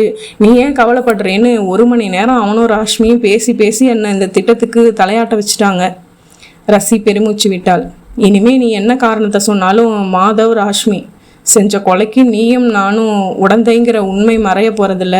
மாதவும் ராஷ்மியும் போலீஸ் கைக்கு சிக்குனா நிச்சயம் உன்னை கை காட்டிடுவாங்க. ரசி, அந்த ஆபத்துலேருந்து தப்பிக்க உனக்கு ஏதாவது வழி தோணுதா? இனிமே தான் யோசிக்கணும். அதுக்கு முன்னாடி இன்னும் சில கேள்விகள். என்ன? நேற்றுக்கு காலையில் மது வீட்டுக்கு நீனும் நானும் போயிருந்தப்போ வெளியிலேருந்து உன்னை கேட்டு ஃபோன் பண்ணினது யாரு? மாதவ் தான். எதுக்காக அந்த வீண் மிரட்டல்? மதுவோட உயர காப்பாற்றினதுனாலே உனக்கு எனக்கும் எவ்வளவு ஆபத்து இருக்குங்கிறத காட்டி இன்னும் நம்ம மேலே பாசமும் பிரியமும் வர்றதுக்காகத்தான். அதுவும் இல்லாமல் மது நம்ம மேலே சந்தேகப்படக்கூடாதுங்கிறதுக்காக நான் தான் அவனை அப்படி ஃபோன் பண்ண சொன்னேன். இப்போது 2 பேரும் பணத்துக்காக வந்துட்டு போகிறாங்க இல்லையா? ஆமாம். எவ்வளவு வேணுமா? 10,000 கொடுக்க போறியா? எங்கேருந்து கொடுக்கறது? பின்ன நாளைக்கு சாயந்தரம் லேக் பக்கமாக அவங்க 2 பேரையும் வர சொல்லியிருக்கியே. நாளைக்கு போய் ஏதாவது சமாதானம் சொல்லிக்க வேண்டியது தான். அண்ணா, நீ நினைக்கிற மாதிரி சமாதானம் சொல்லி அவங்கள சமாளிக்க முடியாது. எதனால் அப்படி சொல்கிற? என் மனசில் பட்டதை சொல்லட்டுமா? என்ன? அவங்க 2 பேரும் வேலுவை வேணும்னே தான் சுட்டு கொண்டிருக்காங்க. என்னது, வேணும்னேவா? ஆமாம், என் மனசுக்கு அப்படி தான் தோணுது. உங்ககிட்டேருந்து பணம் பறிக்கிறதுக்காகவே அந்த கொலையை பண்ணியிருக்காங்க. கொலையை காட்டி பிளாக்மெயில் பண்ணுறது தான் அவங்க திட்டம். நீ அவங்கள காட்டி கொடுத்தா நீயும் குற்றவாளி கூண்டில் ஏற வேண்டிய கட்டாயம். ரசிகா சொல்ல கிருஷ்ணமூர்த்தியின் உடம்பிலிருந்து எல்லா வியர்வை நாளங்களிலும் மும்முரமாய் இயங்க கோத்தகிரியின் அந்த குளிரான காலையிலும் வியர்வையில் சொதத்தான். பக்கத்து அறையில் டெலிஃபோன் கூப்பிட்டது. ரசிகா அண்ணனை கையமர்த்தி விட்டு தான் போய் ரிசீவரை எடுத்தாள். ஹலோ, மிஸ் ரசிகாவா? நான் தான். நான் மது பேசுகிறேன். ஓ, நீங்களா? Good morning. Good morning. உங்கள் குரலை கேட்டதும் தான் எனக்கு சந்தோஷமாக இருக்குது. ராத்திரி பூராவும் நான் சரியாக தூங்கலை. ஏன், உங்களுக்கு ஏதாவது ஆபத்து வந்திருக்குமோன்னு தான். கவலைப்படாதீங்க சார், எங்களுக்கும் ஆபத்துக்கும் 1000 கிலோமீட்டர் தூரம் வித்தியாசம். என்னையும் அண்ணனையும் யாரும் நெருங்க முடியாது. உங்கள் துணிச்சல் எனக்கு ஆச்சரியமாக இருக்குது. அம்மா எப்படி இருக்காங்க சார்? பிபி குறைஞ்சி நார்மலுக்கு வந்துட்டாங்க. உங்களையும் உங்கள் அண்ணனையும் பார்க்க ஆசைப்படுறாங்க. உங்களுக்கு எந்த நேரம் இங்கே வர சௌகரியப்படும்? கண்டிப்பாக வரணுமா? அம்மா ஆசைப்படுறாங்க. சரி, 10 மணிலேருந்து 11 மணிக்குள்ளே வரட்டுமா? வர்றது வரீங்க, லஞ்சுக்கு வந்துடுங்களேன், ஒன்றா உட்காந்து சாப்பிடுவோம். ஓகே, வரோம். அத்தியாயம் 10. டைனிங் டேபிளை சுற்றி மது, நாகரத்னம்மாள், கிருஷ்ணமூர்த்தி, ரசிகா உட்கார்ந்திருந்தார்கள். வெஜிடபிள் பிரியாணியும் குருமாவும் ஒவ்வொருவரின் தட்டிலும் மணத்து கொண்டிருந்தது. மது வெங்காய தயிர் பச்சடி பாத்திரத்தை தன் பக்கமாய் நகர்த்தி கொண்டே சொன்னான். இன்ஸ்பெக்டர் போஜராவ் மேட்டுப்பாளையத்துக்கு போயிட்டு வந்ததுமே எனக்கு ஃபோன் பண்ணி விஷயத்தை சொன்னார். மேட்டுப்பாளையம் பங்களாமேட்டில் பொன்ராஜுக்கு சின்ன வீடாக இருந்த ஸ்லோச்சனா 2 வருஷத்துக்கு முந்தையே செத்து போயிட்டாலாம். அவளோட அண்ணன்காரன் ஒரு ஆக்சிடெண்ட்டில் 2 காலையும் பறி கொடுத்துட்டு ஊனமுற்ற டெலிஃபோன் பூத்துக்குள்ளே உட்காந்துக்கிட்டு இருக்கானாம். நாகரத்தினமா குறுக்கிட்டாள். மது, என் மனசுக்குள்ளே ஒரு சந்தேகம். என்னம்மா? 2 காலையும் இழந்துட்டு ஊனமுற்ற டெலிஃபோன் பூத்துக்குள்ளே உட்காந்துக்கிட்டு இருக்கல சுலோச்சனாவோட அண்ணன் வேற ஆட்களை வச்சு ஏன் இந்த காரியத்தை பண்ணியிருக்க கூடாது? கிருஷ்ணமூர்த்தி தலையாட்டினான். பண்ணியிருக்கலாம். ரசிகா அண்ணனை முறைத்துவிட்டு மதுவிடம் திரும்பினாள். சார், இது பொன்ராஜ் விவகாரம் இல்லை. அந்த போர்வையில் உங்களை யாரோ கொல்ல பார்த்திருக்காங்க. பொன்ராஜ் செத்து போனதில் யாருக்கும் எந்த வருத்தமும் வர வாய்ப்பில்லை. ஏன்னா அவன் ஒரு பொண்ணை கெடுக்க பார்த்துருக்கான். மது 2 மாம்பழ துண்டுகளை எடுத்து தன் தட்டில் போட்டுக்கொண்டே கவலையான குரலில் சொன்னான். 5 வருஷம் ஜெயிலில் இருந்துட்டு திரும்புகிற என் மேலே யாருக்கு என்ன கோபம் இருக்க முடியும்? 4 பேரும் லஞ்சை முடித்துக்கொண்டு ஹால் சோஃபாக்களுக்கு வந்தபோது வாட்ச்மேன் உள்ளே நுழைந்தான். சார், என்னதிம்மா? உங்களை பார்க்கறதுக்காக குன்னூர்லேருந்து ஒரு பொண்ணும் அவள் புருஷனும் 2 குழந்தைகளோட வந்திருக்காங்க. குன்னூரில் இருந்தா? பேர் என்ன சொன்னாங்க? பொண்ணு பேர் மாதவி, அந்த ஆள் பேர் திவாகரன்.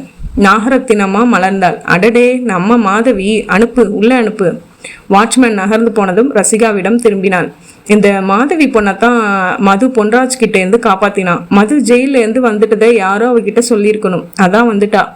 சில வினாடிகளுக்கு பின் மாதவியும் அவள் கணவன் திவாகரும் 2 குழந்தைகளோடு உள்ளே வந்தார்கள். திவாகரன் திடகாத்திரமாய் நறுக்கு மீசையோடு 6 அடி உயரத்திற்கு ஒரு போலீஸ் அதிகாரி மாதிரி தோற்றம் காட்டினான். மாதவி சிவப்பாய் கேலண்டர்களில் வரும் சிவகாசி பெண்ணை போல பளிச்சென்று இருந்தாள். ஐயா! கண்களில் நீர் தழும்பி கைகளை குவித்து கொண்டே போய் மதுவின் கால்களில் விழுந்தாள். அடடே, என்னம்மா இது? எந்திரி எந்திரி! அவள் கைகளை கூப்பிக்கொண்டே எழுந்தாள். ஐயா, இந்த பாவியோட மானத்தை காப்பாத்துறதுக்காக நீங்க 5 வருஷம் ஜெயிலில் மது கையமர்த்தினான். என்னோட தங்கச்சியை ஒருத்தவன் கையை பிடிச்சி இழுத்தா நான் சும்மா விட்டுடுவேனா? முடிஞ்சு போன கதையை ஏமா பேசிட்டு இருக்க? திவாகரன் மெல்ல நடந்து வந்து மதுவின் 2 கைகளையும் பற்றி கண்களில் ஒற்றிக்கொண்டான். பயிர வேலியே மேயிற இந்த காலத்துல நீங்க மட்டும்தான் வேலியாவே இருக்கீங்க சார். அது இருக்கட்டும், சாப்பிட்டீங்களா? சாப்பிட்டோம். பொய் சொல்லாதீங்க. குழந்தைகளோட முகத்தை பார்த்தா சாப்பிட்ட மாதிரி தோணலை. முதல்ல உள்ளே போய் சாப்பிட்டு வாங்க சொன்ன மது உள்ளே பார்த்து குரல் கொடுத்தான். குண்டன்! வேலையாள் ஒருவன் ஓடி வந்தான். ஐயா, இவங்களை கூட்டிக்கிட்டு போய் சாப்பிட வை. அத்தியாயம் 11. மறுநாள் சாயந்தரம் 6 மணி. அடர்த்தியாய் பனி கொட்டி கொண்டிருக்க லேக் ஏரியாவில் பைக்கை நுழைத்தான் மாதவ். பில்லியனில் ராஷ்மி தொற்றி இருந்தாள். 2 பேரும் கனமான ஸ்வெட்டர்களுக்குள் புகுந்திருந்தார்கள். மாதவ், கிருஷ்ணமூர்த்தி பணம் கொண்டு வந்திருப்பானா? 90% கொண்டு வந்திருப்பான். எனக்கு என்னமோ நம்பிக்கை இல்லை. பஞ்சப்பாட்டு பாடியே உன்னையும் அன்னையும் துரத்திடுவான். அழுத்து கொண்டே ராஷ்மி அவன் முதுகில் முகம் புதித்து கொண்டாள். மாதவ், என்ன?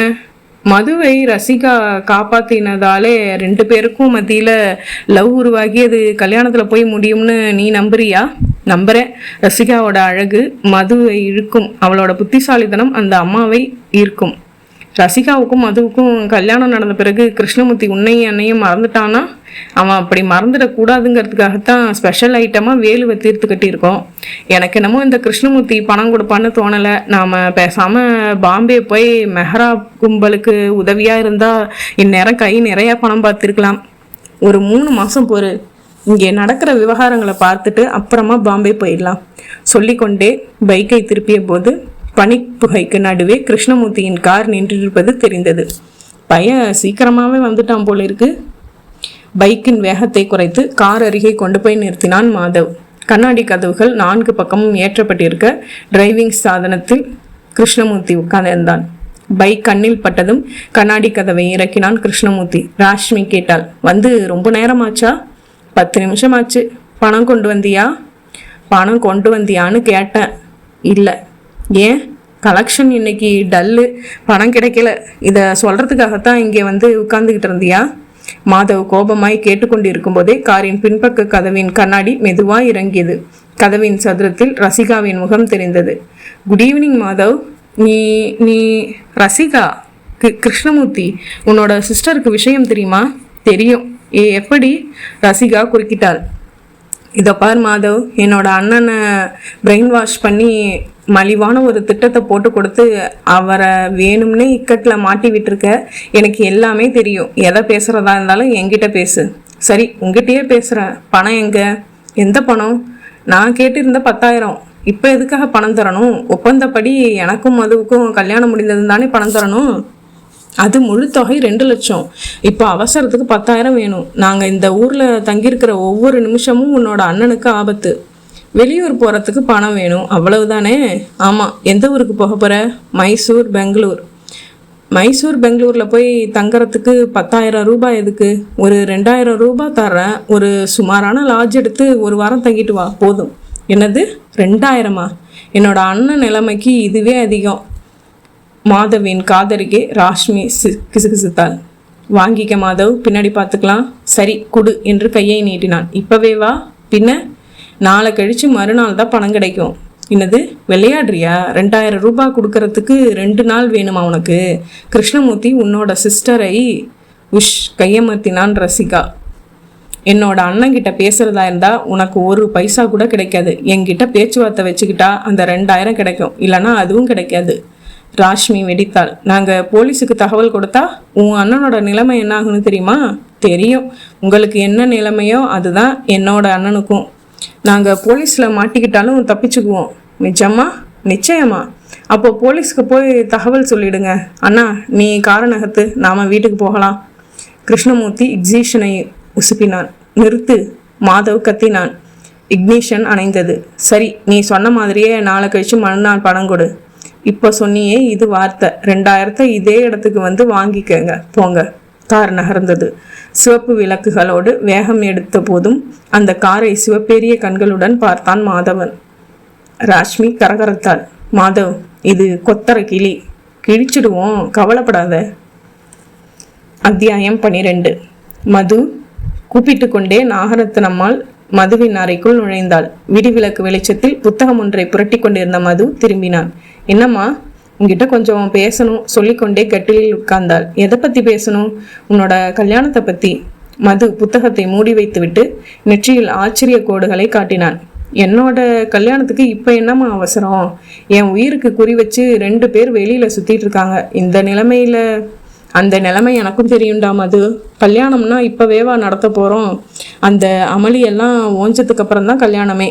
அமளி ஓயட்டோம்மா, பேசுவோம். அதுக்கு முன்னாடி பொண்ணை நிச்சயம் பண்ணிக்கலாம் இல்லையா? பொண்ணா? நான் ஒரு பொண்ணை பார்த்து இதுதான் எனக்கு மருமகள்னு முடிவு பண்ணிட்டேன். நீ என்னம்மா சொல்ற? ரசிகாவை என்னோட மருமகள்னு சொல்றேன். அம்மா, நீ மனசுல நினைச்சுக்கிட்டு இருக்கிறதே சொல்லிட்டேனா? சந்தோஷம் முகத்துல கொப்பளிக்குதே. மது லேசாய் வைக்கப்பட்டான். ரசிகா தரப்பிலிருந்து என்ன பதில் வரும்னு தெரியலையே. நான் ஜெயிலுக்கு போயிட்டு வந்ததை அவ ஒரு டிஸ்குவாலிஃபிகேஷனா நினைச்சுக்கலாமே. அவ அப்படி நினைக்கிற பொண்ணு இல்லை. நீ ஒரு பெண்ணோட மானத்தை காப்பாத்திட்டு ஜெயிலுக்கு போனதை அவ ரொம்பவும் பெருமையா நினைக்கிறான். 2 நாளைக்கு முந்தி மாதவி தன் குழந்தைகளோட இங்கே வந்து உன் காலில் விழுந்து அழுததை பார்த்ததும் ரசிகாவும் கண் கலங்கிட்டா. ரசிகா என்னை கல்யாணம் பண்ணிக்க ஒத்துக்குவான்னு தோணலை. டேய், அவளை கல்யாணம் பண்ணிக்க உனக்கு இஷ்டம் தானே? ஆமாம், பொறுப்பை என்கிட்ட விட்டுடு, நான் பார்த்துக்கிறேன். ஒரு நல்ல நாளில் கிருஷ்ணமூர்த்தியை கூப்பிட்டு நான் பேசுகிறேன். மனசளவில் 2 பேரும் ஒரு முடிவுக்கு வந்துட்டா போதும். கல்யாணத்தை எப்போ வேணும்னாலும் வச்சுக்கலாம். பக்கத்தில் இருந்த டெலிஃபோன் கிணுகிணுத்தது. நல்ல சகுனம். நாகரத்தினம்மாள் சந்தோஷப்பட மது ரிசீவரை எடுத்து குரல் கொடுத்தான். ஹலோ. மறுமுனையில் இன்ஸ்பெக்டர் போஜராவ் பேசினார். மிஸ்டர் மதுவா? Yes, holding. மது, ஒரு நிமிஷம் நீங்கள் ஸ்டேஷனுக்கு வர முடியுமா? என்ன விஷயமா இன்ஸ்பெக்டர்? சந்தேகப்படும் வகையில் கோத்தகிரி பஸ் ஸ்டாண்டில் நின்றுக்கிட்டு இருந்த ஒரு ஆணையும் பெண்ணையும் ஸ்டேஷனுக்கு கொண்டு வந்திருக்கோம். அன்னைக்கு உங்கள் காரில் ஏறினது அவங்க தானான்னு நீங்கள் ஐடென்டிஃபை பண்ணணும். இப்போவே புறப்பட்டு வரேன் சார். ஸ்டேஷனுக்கு உங்கள் காரில் வராதிங்க, ஜீப்பை காப்ஸோடு அனுப்பி வைக்கிறேன். வந்துட்டு ஐடென்டிஃபை பண்ணிவிட்டு நீங்கள் போயிடலாம். ஜீப்பை அனுப்பி வைங்க இன்ஸ்பெக்டர். அத்தியாயம் 13. என்ன மாதவ், பலமான யோசனை? ராஷ்மி கண்ணாடி டம்ளர்களில் பீரை ஊற்றிக்கொண்டே கேட்டாள். ரசிகாவை பற்றி தான் யோசிச்சுக்கிட்டு இருக்கேன். என்னமோ அவளை கிழிச்சிட போகிறதா சொன்னேன். கிழிக்கத்தான் போகிறேன் நாளைக்கு காலையில். நீ சொல்கிறது புரியலை. புரியும்படியாக சொல்கிறேன். முதல்ல அந்த பீர் டம்ளரை கொடு. ராஷ்மி நுரைத்ததும் பீர் டம்ளரை எடுத்து கொடுக்க அதை வாங்கி ஒரே மூச்சில் உள்ளே தள்ளிவிட்டு பீரில் நனைந்த மீசையை துடைத்து விட்டு கொண்டான். மெல்லிய குரலில் தொடர்ந்தான். இன்னைக்கு சாயந்தரம் 6 மணிக்கு அவ தர 2000 ரூபாய் பணத்தை வாங்கிட்டு உடனடியாக நம்ம மைசூர் போயிட போகிறதில்ல. பின்ன இங்கேயே இருக்க போகிறோம். இருந்து நாளைக்கு காலையில் 6 மணிக்கு ரசிகா ஜாகிங் போவா. நம்ம 2 பேரும் பைக்கில் அவளை ஃபாலோ பண்ணுறோம். பனிப்புகை அதிகமாக சூழ்ந்திருக்கிற இடத்துல அவள் கதை முடிய போகுது. எப்படி? மாதவ் பக்கத்தில் இருந்த மேஜை டிராயரை திறந்து சாக்கு துணியில் சுற்றிய அந்த திரிகுண்டை எடுத்தான். வெடிகுண்டு? ஆமாம், இதுதான் அந்த கிளியை பீஸாக கிழிக்க போகுது. பனிமூட்டம் அதிகமாக இருக்கிற இடத்துல அவள் இருக்கிற இடத்த குறிப்பார்த்து திரியை கடித்து துப்பிட்டு 6 செகண்ட்குள்ளே வீசினா போதும். ரசிகாவின் உடம்பு கொத்துக்கறி ஆயிடும். நம்ம சத்தம் காட்டாமல் வீட்டுக்கு திரும்பிடலாம். கிருஷ்ணமூர்த்திக்கு நம்ம மேலே சந்தேகம் வராது. ரசிகா மதுவை கல்யாணம் பண்ணிக்கிட்டா தானே நமக்கு பணம் கிடைக்கும். நாம் இந்த காரியத்தை பண்ணியிருக்க மாட்டோம்னு தான் நினைப்பான். அப்போது நமக்கு வர வேண்டிய பணம்? இதை பார் ராஷ்மி, கிருஷ்ணமூர்த்தி கோழை. அவனை மிரட்டியே நாம் பேசின தொகையை கறந்துடலாம். அவன் நமக்கு பேங்க் மாதிரி மாதத்துக்கு 2000 ரூபாய்க்கு குறைவில்லாமல் அவங்ககிட்ட இருந்து வாங்க முடியும். ரசிகா அண்ணனை காட்டிலும் புத்திசாலி பொண்ணு. அவள் உயிரோடு இருந்தால் நம்ம கைக்கு சல்லி காசு கிடைக்காது. அவன் மேலே குண்டு வீச போகிறது யாரு? நீ தான். பில்லியனில் உட்கார்ந்துக்கிட்டு ரசிகாவை பைக் 10 அடி தூரத்தில் சந்திக்கும் போது நீ வெடியோட திரியை கடிச்சிட்டு உடனே அவளை குறிப்பார்த்து வீசிடணும். ராஷ்மி பயமாய் எச்சிலை விழுங்கி கொண்டே தலையாட்ட மாதவ் பீர் பாட்டிலை எடுத்து வாய்க்கு கொடுத்தான். அண்ணா, மணி 6:30, புறப்படலையா? ரசிகா கிளம்பினாள். பணம் எடுத்துக்கிட்டியா? கிருஷ்ணமூர்த்தி எழுந்தான். 1000 ரூபாய் எடுத்துக்கிட்டேன். 1000மா? மாதவுக்கு 2000 தரதா தானே பேச்சு தானே. ரசிகா சிரித்தாள். உனக்கு சரியான துணிச்சல். அப்புறம் பாராட்டலாம். வந்து காரை எடு. நம்ம நண்பர்கள் கொற்ற பணியில் காத்துட்ருப்பாங்க. இருவரும் வீட்டை பூட்டி கொண்டு காருக்கு வந்தார்கள். கிருஷ்ணமூர்த்தி ஸ்டியரிங்கை பிடிக்க கார் கோத்தகிரியின் அரையிருட்டான குளிருக்கு ரோட்டில் ஓடியது. ரசிகா, 1000 ரூபாயை கொடுத்தா மாதவுக்கு கோபம் வருமே. வரட்டும், அவன் மோசமான ஆள், ஆனால் முட்டாள். அவன் தாக்க ஆரம்பித்தா உனக்கு எனக்கு கராத்தே தெரியும், தாக்க வேண்டியதுதான். ரசிகா, அவனோட பலம் தெரியாமல் நீ பேசுகிற. 2 நாளைக்கு முன்னாடி அவன்கிட்ட பேசுகிறப்பவே அவனோட பலத்தை கணிச்சிட்டேன். அவனுக்கு பணம் தான் பிரதானம். வேலுவை சுட்ட சம்பவத்தை காரணமாக வச்சு அவனால் போலீஸ்க்கு போக முடியாது. நம்மக்கிட்டேருந்து எவ்வளவு பணம் கிடைக்குதோ அதை வாங்கிட்டு குட் பை சொல்லிட்டு போயிட்டே இருப்பாங்க. நீ துணிஞ்ச கட்டையாட்டம் தைரியமாக பேசுகிற. ஆனால் எனக்கு அடி வயிற்றுல ஐஸ் கட்டி வச்ச மாதிரி திகிலாக இருக்குது. நாளைக்கு காத்தால நீ ஒரு காரியம் பண்ணணுமண்ணா. என்ன? ஷேவ் பண்ணும்போது கத்தையாக வச்சுருக்கிற இந்த மீசையை எடுத்துட்டு மஞ்சள் பூசி குழி.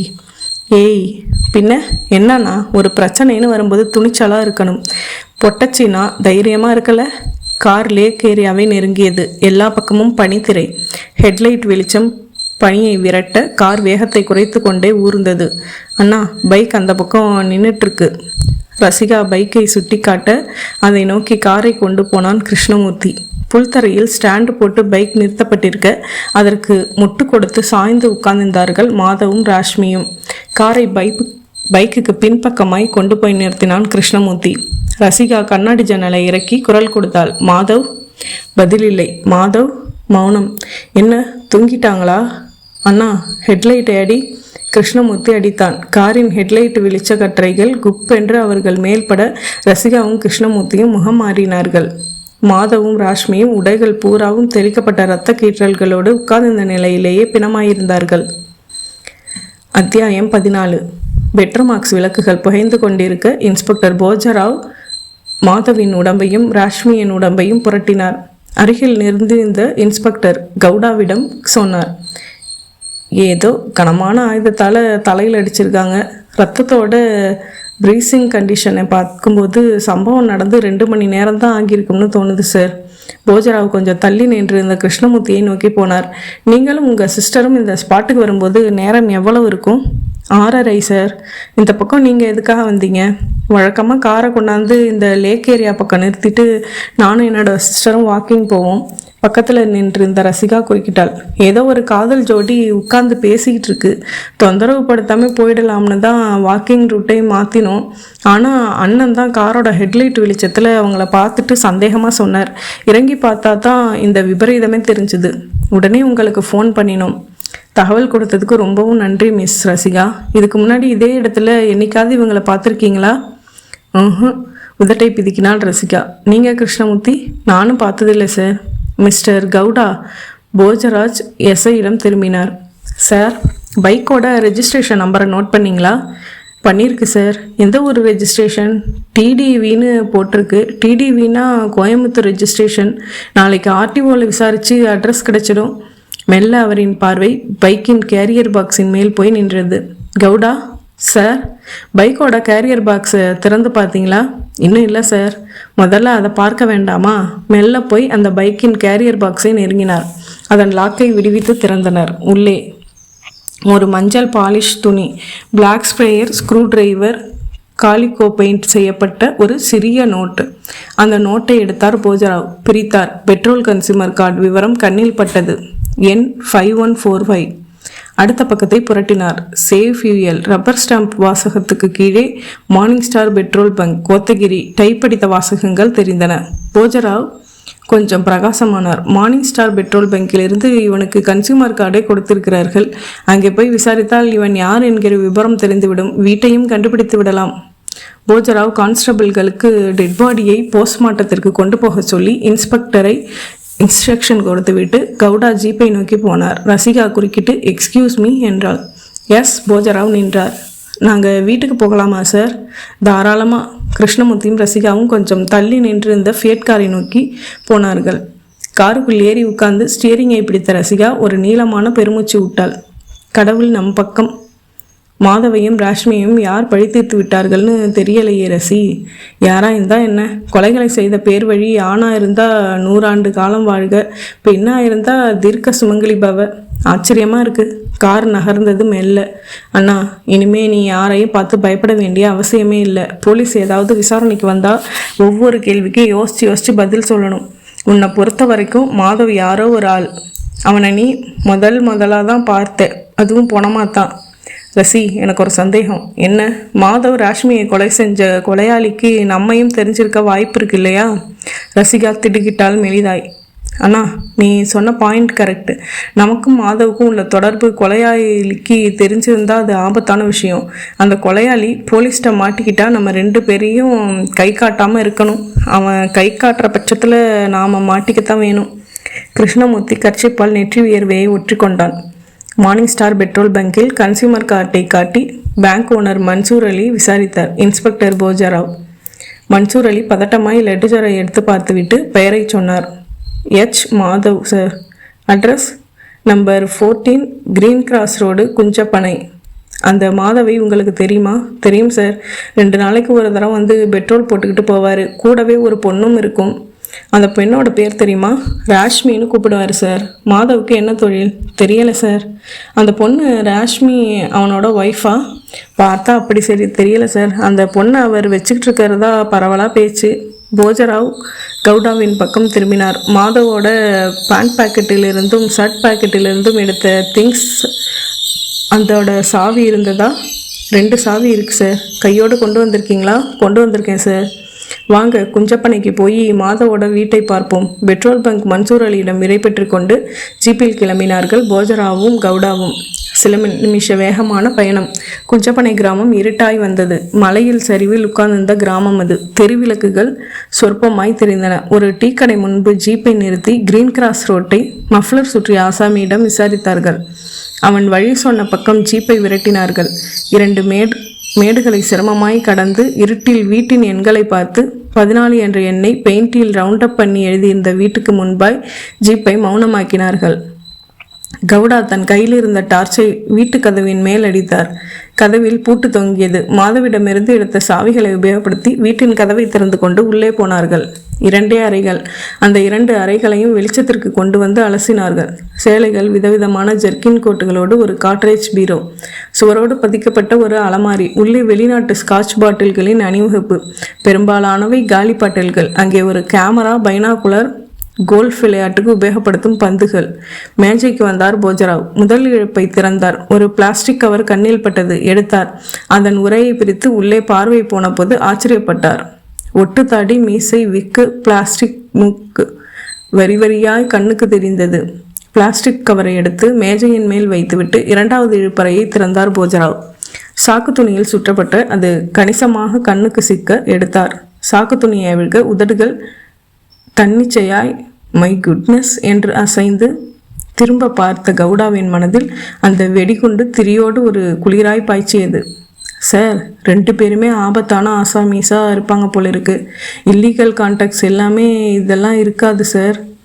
ராத்திரி எவ்வளவு நேரமானாலும் பரவாயில்ல, இந்த வீட்டை சென்டிமீட்டராக அலசிட்டு தான் போகணும். 2 பேர்கிட்டையும் என்னமோ தப்பு இருக்குது. பக்கத்து வீட்டில் இருக்கிற யாரையாவது விசாரித்து பார்க்கட்டுமா சார்? நீங்கள் போய் விசாரிங்க, நான் வீட்டை கிளாடிட்டு இருக்கேன். போஜராஜ் சொல்ல கவுடா வீட்டினின்றும் வெளியே வந்து காம்பவுண்ட் கேட்டை கடந்து பக்கத்து வீட்டுக்கு போனார். காலிங் பெல்லுக்கு வேலை கொடுக்க கதவு நிமிஷ நேரத்துக்கு பின் தயக்கமாய் திறந்தது. கதவுக்கு பின்னால் கம்பளியை பொத்தி கொண்டு ஒருவன் நின்றிருந்தார். போலீஸ் யூனிஃபார்மை பார்த்ததும் முகம் மாறினார். என்ன வேணும் சார்? உங்கள் பேர் என்ன? கவுடா கேட்டார். தேவராஜன். இந்த வீட்டில் நீங்கள் மட்டும் தான் இருக்கீங்களா? நானும் ஒய்ஃபும் தான் இருக்கோம். அவள் இப்போ ஊருக்கு போயிருக்கா. ஏன் சார், என்ன விஷயம்? பக்கத்து வீட்டில் யார் குடியிருக்காங்கன்னு தெரியுமா? தெரியும் சார். மாதவ், ராஷ்மிங்கிற 2 பேர் அங்கே இருக்காங்க. எத்தனை வருஷமாக அங்கே குடியிருக்காங்க? 2 வருஷமாக. அவங்க நடவடிக்கையெல்லாம் எப்படி? எதுக்காக சார் இதையெல்லாம் கேட்குறீங்க? முதல்ல கேட்ட கேள்விக்கு பதில சொல்லுங்கள். தேவராஜ் தயங்கி விட்டு தொடர்ந்தார். மாதவ், ராஷ்மி நடவடிக்கைகள் கொஞ்சம் மர்மமாக தான் சார் இருக்கும். நினச்ச நேரம் பைக்கில் புறப்பட்டு போவாங்க, நினச்ச நேரம் வீட்டுக்கு வருவாங்க. ராத்திரியெல்லாம் குடிச்சிட்டு கூத்தடிப்பாங்க. நீங்கள் அவங்க கூட பேசுவீங்களா? குடி வந்த புதுசில் பேசிகிட்டு இருந்தேன். அப்புறம் அவங்க நடவடிக்கை சரியில்லாததுனால பேசுவதை விட்டுட்டேன். மாதவ் ராஷ்மியை பார்க்க யார் யார் வருவாங்க? நான் அதையெல்லாம் கவனிக்கிறது இல்லை சார். 2 பேரும் கடைசியாக எப்போ பார்த்தீங்க? நேற்றுக்கு சாயந்தரம் 5:30 மணிக்கு இருக்கும் சார். நான் தோட்டத்தில் மண்ணை கொத்தி விட்டுக்கிட்டு இருந்தப்போ 2 பேரும் போனாங்க. நேற்றுக்கும் அதுக்கு முந்தின தினமும் மாதவ் ராஷ்மியை தேடி வந்தவங்கள ஞாபகப்படுத்தி சொல்ல முடியுமா? தேவராஜன் யோசித்து விட்டு தலையாடினார். சாரி சார், அவங்க வீட்டு விவகாரங்களை நான் கவனிக்கிறது இல்லை. இரவு 11 மணி. டெலிஃபோன் அலரும் சத்தம் கேட்டு விழித்து கொண்டான் மது. உள்ளன் போர்வையை வெளிப்பட்டு ரிசீவரை எடுத்தான். ஹலோ மிஸ்டர் மது. எஸ், நான் இன்ஸ்பெக்டர் போஜராவ். சொல்லுங்கள் சார். Anything important? நீங்கள் உடனே ஜிஹெச் மார்ச் வரைக்கும் வர முடியுமா? For what? ஒரு ஆண் ஒரு பெண் டெட் பாடிஸ் கிடைச்சிருக்கு. நீங்கள் வந்து பார்த்து ஐடென்டிஃபை பண்ணணும். என்ன சார், நேற்றுக்கும் இப்படித்தான் ஸ்டேஷனுக்கு கூப்பிட்டு யாரோ 2 பேரை காட்டி ஐடென்டிஃபை பண்ண சொன்னீங்க. இன்றைக்கும் இந்த ராத்திரியில்? சாரி மிஸ்டர் மது, நீங்கள் ஏற்கனவே சொன்ன மொத்த அடையாளங்களோடு இவங்க ஒத்து போகிறாங்க. நீங்களும் வந்து பார்த்து கன்ஃபார்ம் பண்ணிட்டா கேஸை ஃபர்தர் இன்வெஸ்டிகேஷனுக்கு கொண்டு போகலாம். இப்போவே வரணுமா? ப்ளீஸ், ஜீப் உங்களுக்காக வந்துகிட்டு இருக்கு. சிரமம் பார்க்காம வந்து ஒரு நிமிஷம் பார்த்துட்டு போயிருங்க மிஸ்டர் மது. வரேன். ரிசீவரை வைத்த போது காம்பவுண்ட் கேட் அருகே ஜீப்பின் சத்தம் கேட்டது. மது அவசர அவசரமாய் நவுட் கவுனிலிருந்து பேண்ட் செட்டுக்கு மாறி வெளிவந்தான். வாட்ச்மேனிடம் சொல்லிக்கொண்டு ஜீப்பில் ஏறினான். ஜீப் இறப்பட்டு சில நிமிடங்களில் ஹாஸ்பிட்டலை தொட நிசப்தமான பின்னணியில் மார்ச்சுவரி அறை மட்டும் வெளிச்சமாய் தெரிந்தது. போஜராவும் கவுடாவும் அறைவாசலில் காத்திருந்து மதுவை எதிர்கொண்டார்கள். வாங்க மிஸ்டர் மது. உள்ளே கூட்டி போனார்கள். மார்ச்சுவரியின் ஜில்லிட்ட அறையில் ஃபார்மலின் அவஸ்தையாய் மணந்தது. மாதவ் ராஷ்மியின் உடல்களை கிடத்தப்பட்டிருந்த தகர மேஜையை போஜராவ் நெருங்கினார். பாருங்க மிஸ்டர் மது. மது பார்த்தான். மாதவ் ராஷ்மி இருவருமே வாய்ப்பிழந்து கண்கள் நிலை குத்தி மேற்கூரையை விரித்து பார்த்தார்கள். மண்டையிலிருந்தும் கோடு கோடாய் வழிந்த ரத்தம் கெட்டியாய் உறந்து போயிருந்தது. மது அரை நிமிட நேரம் அந்த உடல்களை உற்று பார்த்து கொண்டிருந்து விட்டு போஜராவை ஏறிட்டான். இவங்க இல்லை inspector. Are you sure? Sure. Constable. Bhojarao திரும்பி பார்த்து குரல் கொடுக்க ஒரு கான்ஸ்டபிள் பிளாஸ்டிக் உரையோடு உள்ளே வந்தார். சார், 2 பாடிகளுக்கும் அதை ஒட்டவை. கான்ஸ்டபிள் மாதவ் ராஷ்மி உடல்களுக்கு பக்கத்தில் போய் பிளாஸ்டிக் உரையில் இருந்த மாறுவேஷ சாதனங்களை ஒவ்வொன்றாய் வெளியே எடுத்து ஒட்ட வைக்க ஆரம்பித்தார். மாதவுக்கு மீசை, புருவம், கிருதா, ரப்பர் மூக்கு. ராஷ்மிக்கு தூக்கலான பல்வரிசை செட்டு. கன்னங்கள் உப்பலாய் காட்டி கொடுக்க பிளாஸ்டிக் ஜெல்லி. அமுக்கிற ரப்பர் மூக்கு. கான்ஸ்டபிள் அவைகளை பொறுத்த மாதுவின் நெற்றியில் ஆச்சரியத்தில் விரித்து போய்கொண்டே இருந்தது. இன்ஸ்பெக்டர், இவங்களே தான். போஜராவ் தோள்களை குலுக்கினார், சிரித்தார். கன்ஃபார்ம்டு, பெருமிதமாய் சொன்னார். மதுவிடம் கேட்டார். மாதவ் ராஷ்மி, இந்த பெயர்களை எங்கேயாவது கேட்டிருக்கீங்களா? இல்லை. உங்களை கொலை பண்ண முயற்சித்த அந்த 2 பேரை வேற யாரையோ கொலை பண்ணியிருக்காங்க. டெட் பாடியை முதல்ல பார்த்தது தகவல் சொன்னது யார் தெரியுமா மிஸ்டர் மது? யார்? கிருஷ்ணமூர்த்தியும் ரசிகாவும். சம்பவம் நடந்தது எங்கே? லேக் ஏரியாவில். இவங்களை யாருன்னு எனக்கு தெரியாது இன்ஸ்பெக்டர். இவங்க எதுக்காக என்ன கொலை பண்ண முயற்சிக்கணும்? இப்போ இவங்க ஏன் கொல்லப்பட்டிருக்காங்க? எல்லாமே குழப்பமாக இருக்குது. போஜராவ் தன் கையில் இருந்த ஒரு சின்ன டைரியை நீட்டினார். மது, இதை பாருங்க கொஞ்சம். மது வாங்கி பார்த்தான். இதில் என்ன சார் இருக்குது? உங்கள் டெலிஃபோன் நம்பர் இருக்குது. அது மட்டும் இல்லை, கிருஷ்ணமூர்த்தி வீட்டு டெலிஃபோன் நம்பரும் இருக்குது. சார், என்னையும் என்னோட உயிரை காப்பாற்றின கிருஷ்ணமூர்த்தி ரசிகாவையும் இந்த 2 பேர் பழித்திருக்க பார்த்தாங்க. அடிக்கடி டெலிஃபோன் பண்ணி மிரட்டிக்கிட்டும் இருந்தாங்க. ஆனால் இன்னைக்கு யாரோல அவங்களுக்கு அந்த பரிதாப முடிவு ஏற்பட்டிருக்கு. உங்கள் போலீஸ் பார்வைப்படி பார்த்தா இது கொலை, என்னோட பார்வைப்படி பார்த்தா தண்டனை. வேலுவை சுட்டு கொன்ன இவங்களுக்கு ஜட்ஜு இருந்து மரண தண்டனை வழங்கியிருக்காங்க. அந்த ஜட்ஜுக்கு என்னோட நன்றி. மாதம் 1 கரைந்து போயிருக்க. அறைக்குள் மதுவின் பங்களாவில் எளிமையாய் அந்த நிச்சயதார்த்த விழா நடந்து கொண்டிருந்தது. மதுவின் குடும்பத்தைச் சேர்ந்த பெரியவர்களும் கிருஷ்ணமூர்த்தியின் குடும்பத்தைச் சேர்ந்த பெரியவர்களும் அரைவட்டமாய் போட்டுப்பட்டிருந்த நாற்காலிகளில் உட்கார்ந்திருந்தார்கள். நாகரத்தினம்மா கையில் தேங்காய், பூ, பழம் நிரம்பிய வெள்ளித்தட்டை வைத்தபடி சுற்றியிருந்தவர்களை பார்த்து பேசிக்கொண்டிருந்தாள். என் மகன் மதுவை ஒரு ஆபத்திலிருந்து காப்பாற்றிய ரசிகாவை என் மருமகளாக்கி கொள்வதில் ரொம்பவும் சந்தோஷப்படுறேன்.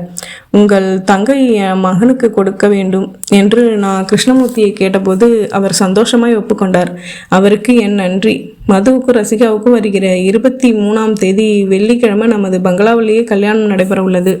இந்த கல்யாணத்தை நிச்சயம் செய்து கொள்ளும் வகையில் பெரியோர்களாகிய உங்கள் முன்னால் கிருஷ்ணமூர்த்தியும் நானும் தாம்பூலத்தட்டை மாற்றிக்கொள்வதில் மகிழ்ச்சி அடைகிறோம். எல்லோரும் கைகளை தட்ட கிருஷ்ணமூர்த்தியும் நாகரத்னம்மாவும் தாம்பூலத்தட்டுகளை மாற்றிக்கொண்டார்கள். பட்டுச்சட்டையும் வேஷ்டியுமாய் உட்கார்ந்திருந்த மது பட்டுப்புடவையில் நகைகளிலும் நிரம்பி இருந்த ரசிகாவை பார்த்து சந்தோஷமாய் கண் சிமிட்டினான். ரசிகாவும் அக்கம் பக்கம் பார்த்துவிட்டு உதட்டை வேகமாக கோணி பழிப்பு காட்டினாள். நிச்சயதார்த்த விருந்து நடந்து கொண்டிருந்த போது இன்ஸ்பெக்டர் போஜராவும் சப் இன்ஸ்பெக்டர் கவுடாவும் யூனிஃபார்மை தவிர்த்துவிட்டு வேஷ்டி சட்டையில் உள்ளே வந்தார்கள். கிருஷ்ணமூர்த்தி அவர்களை எதிர்கொண்டு வரவேற்றான். வாங்க சார், ஃபங்க்ஷன் முடிஞ்சதும் வர்றீங்களே, நமக்கு விருந்து தானே முக்கியம். மது எழுந்து வந்து கை குலுக்கி கொண்டே கேட்டான். மாதவ் ராஷ்மி கேஸு என்ன சார் ஆச்சு? கடந்த வார காலமாக சில தடயங்கள் கிடைக்க ஆரம்பிச்சிருக்கு. கொலையாளியே சீக்கிரமாகவே அமுக்கிடுவோம். அருகில் நின்றிருந்த நாகரத்னம்மா குறுக்கிட்டாள். இன்ஸ்பெக்டர், மங்கள காரியம் நடந்துகிட்டு இருக்கும்போது அந்த கொலைக்கேஸை பற்றி பேசுறது அவசியமா? மதுவையும் ரசிகாவையும் ஆசீர்வாதம் பண்ணிட்டு விருந்து சாப்பிட்டு போங்க. அதுவும் சரிதான். அத்தியாயம் 15. ரசிகாவுக்கும் மதுவுக்கும் கல்யாணம் முடிந்து 2வது நாள் காலை மதுவின் அறையில் உட்கார்ந்து பரிசு பொருட்களை பிரித்து பார்த்து கொண்டிருந்த ரசிகாவின் டெலிஃபோன் அலறியது. ரிசீவரை எடுத்து காதுக்கு கொடுத்தாள். ஹலோ, என்னம்மா கல்யாண பொண்ணு, சௌக்கியமா? மறுமுனையில் கிருஷ்ணமூர்த்தி கிண்டலாய் கேட்டான். சௌக்கியமே, ரசிகா சிரித்தாள். என்னன்னா இவ்வளவு காலங்காத்தாலே ஃபோன்? சொல்கிறேன், மாப்பிள்ளை இருக்காரா பக்கத்தில்? குளிச்சிட்ருக்கார். அத்தை மாடியில் இன்னும் தூங்கிட்டு இருக்காங்க. நல்லதா போச்சு. என்னன்னா ஒரே சஸ்பென்ஸ் வைக்கிற, என்ன விஷயம்? ரசி, இப்போ நான் சொல்ல போகிறத கேட்டு அதிர்ச்சி அடையக்கூடாது. டெலிஃபோனில் எமோஷ்னலாக காட்டக்கூடாது. ஐயோ அண்ணா, அப்படியான்னு கத்தக்கூடாது. என்ன சொல்ல போகிற?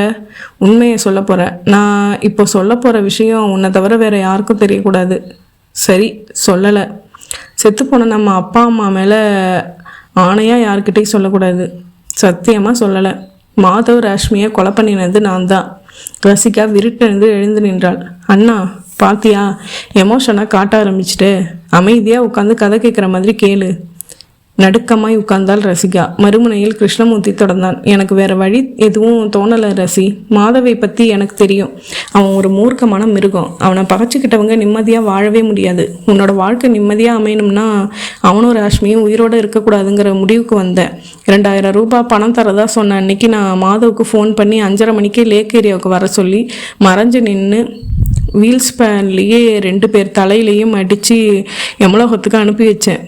அண்ணா பாத்தியா, மறுபடியும் எமோஷ்னல். மாப்பிள்ளை குளியலறைந்து வர்றதுக்குள்ளே மற்றதையும் சொல்லி முடிச்சிடுறேன். 2 பேரையும் தீர்த்து கட்டி பைக்குக்கு முட்டு கொடுத்து உட்கார வச்சுட்டு மறுபடியும் நான் வீட்டுக்கு வந்தேன். குளித்தேன். வேணும்னே லேட் பண்ணி 6:30 மணிக்கு நீயும் நானும் லேக்குக்கு போனோம். அப்புறம் நடந்தது தான் உனக்கே தெரியுமே. ரசிகா வியர்த்தாள். அண்ணா, என்னால் நம்ப முடியலை. 100% நீ நம்பலாம். போலீஸ் பிரம்ம பிரயத்தனம் பண்ணினாலும் பிடிக்க முடியாது. ஆனால் நான் சட்டத்தை ஏமாற்ற விரும்பலை. போலீஸ் என்னை கைது பண்ணினா எனக்கு என்ன தண்டனை கிடைக்குங்கிறது சட்ட ஞானம் எனக்கு தெரியும். அதனால் என்னை நானே தண்டிச்சுக்க போகிறேன். அண்ணா, ரசி, நான் ஒரு கொலைக்காரன்னு வெளி உலகத்துக்கு தெரியவே கூடாது. அதை காட்டிக்கிற வலிமை உங்ககிட்ட தான் இருக்குது. குறுக்கு வழியில் பணக்காரனாக ஆசைப்பட்ட எனக்கு இந்த தண்டனை அவசியம். இன்னும் சில செகண்ட்ஸில் என்கிட்டேருந்து ஒரு அலறல் சத்தம் கேட்கும். நான் பண்ணிக்க போகிறது தற்கொலை. ஆனால் வெளி உலகத்துக்கும் போலீஸுக்கும் இது ஒரு விபத்து. உன் கூட இப்போ டெலிஃபோனில் பேசிக்கிட்டே டிவி பெட்டியை ரிப்போர்ட் பண்ணிகிட்டு இருக்கேன். மின்சார சப்ளைக்கு டிவி பெட்டியில் முக்கிய பிரதத்துக்குள்ளே கையை விட்டு சொன்ன அதே வினாடி ஒரு அமானுஷ்ய அலறல். ரிசீவர் தட்டென்று தெரித்து விழும் சத்தம். அண்ணா, வீறிட்டாள் ரசிகா.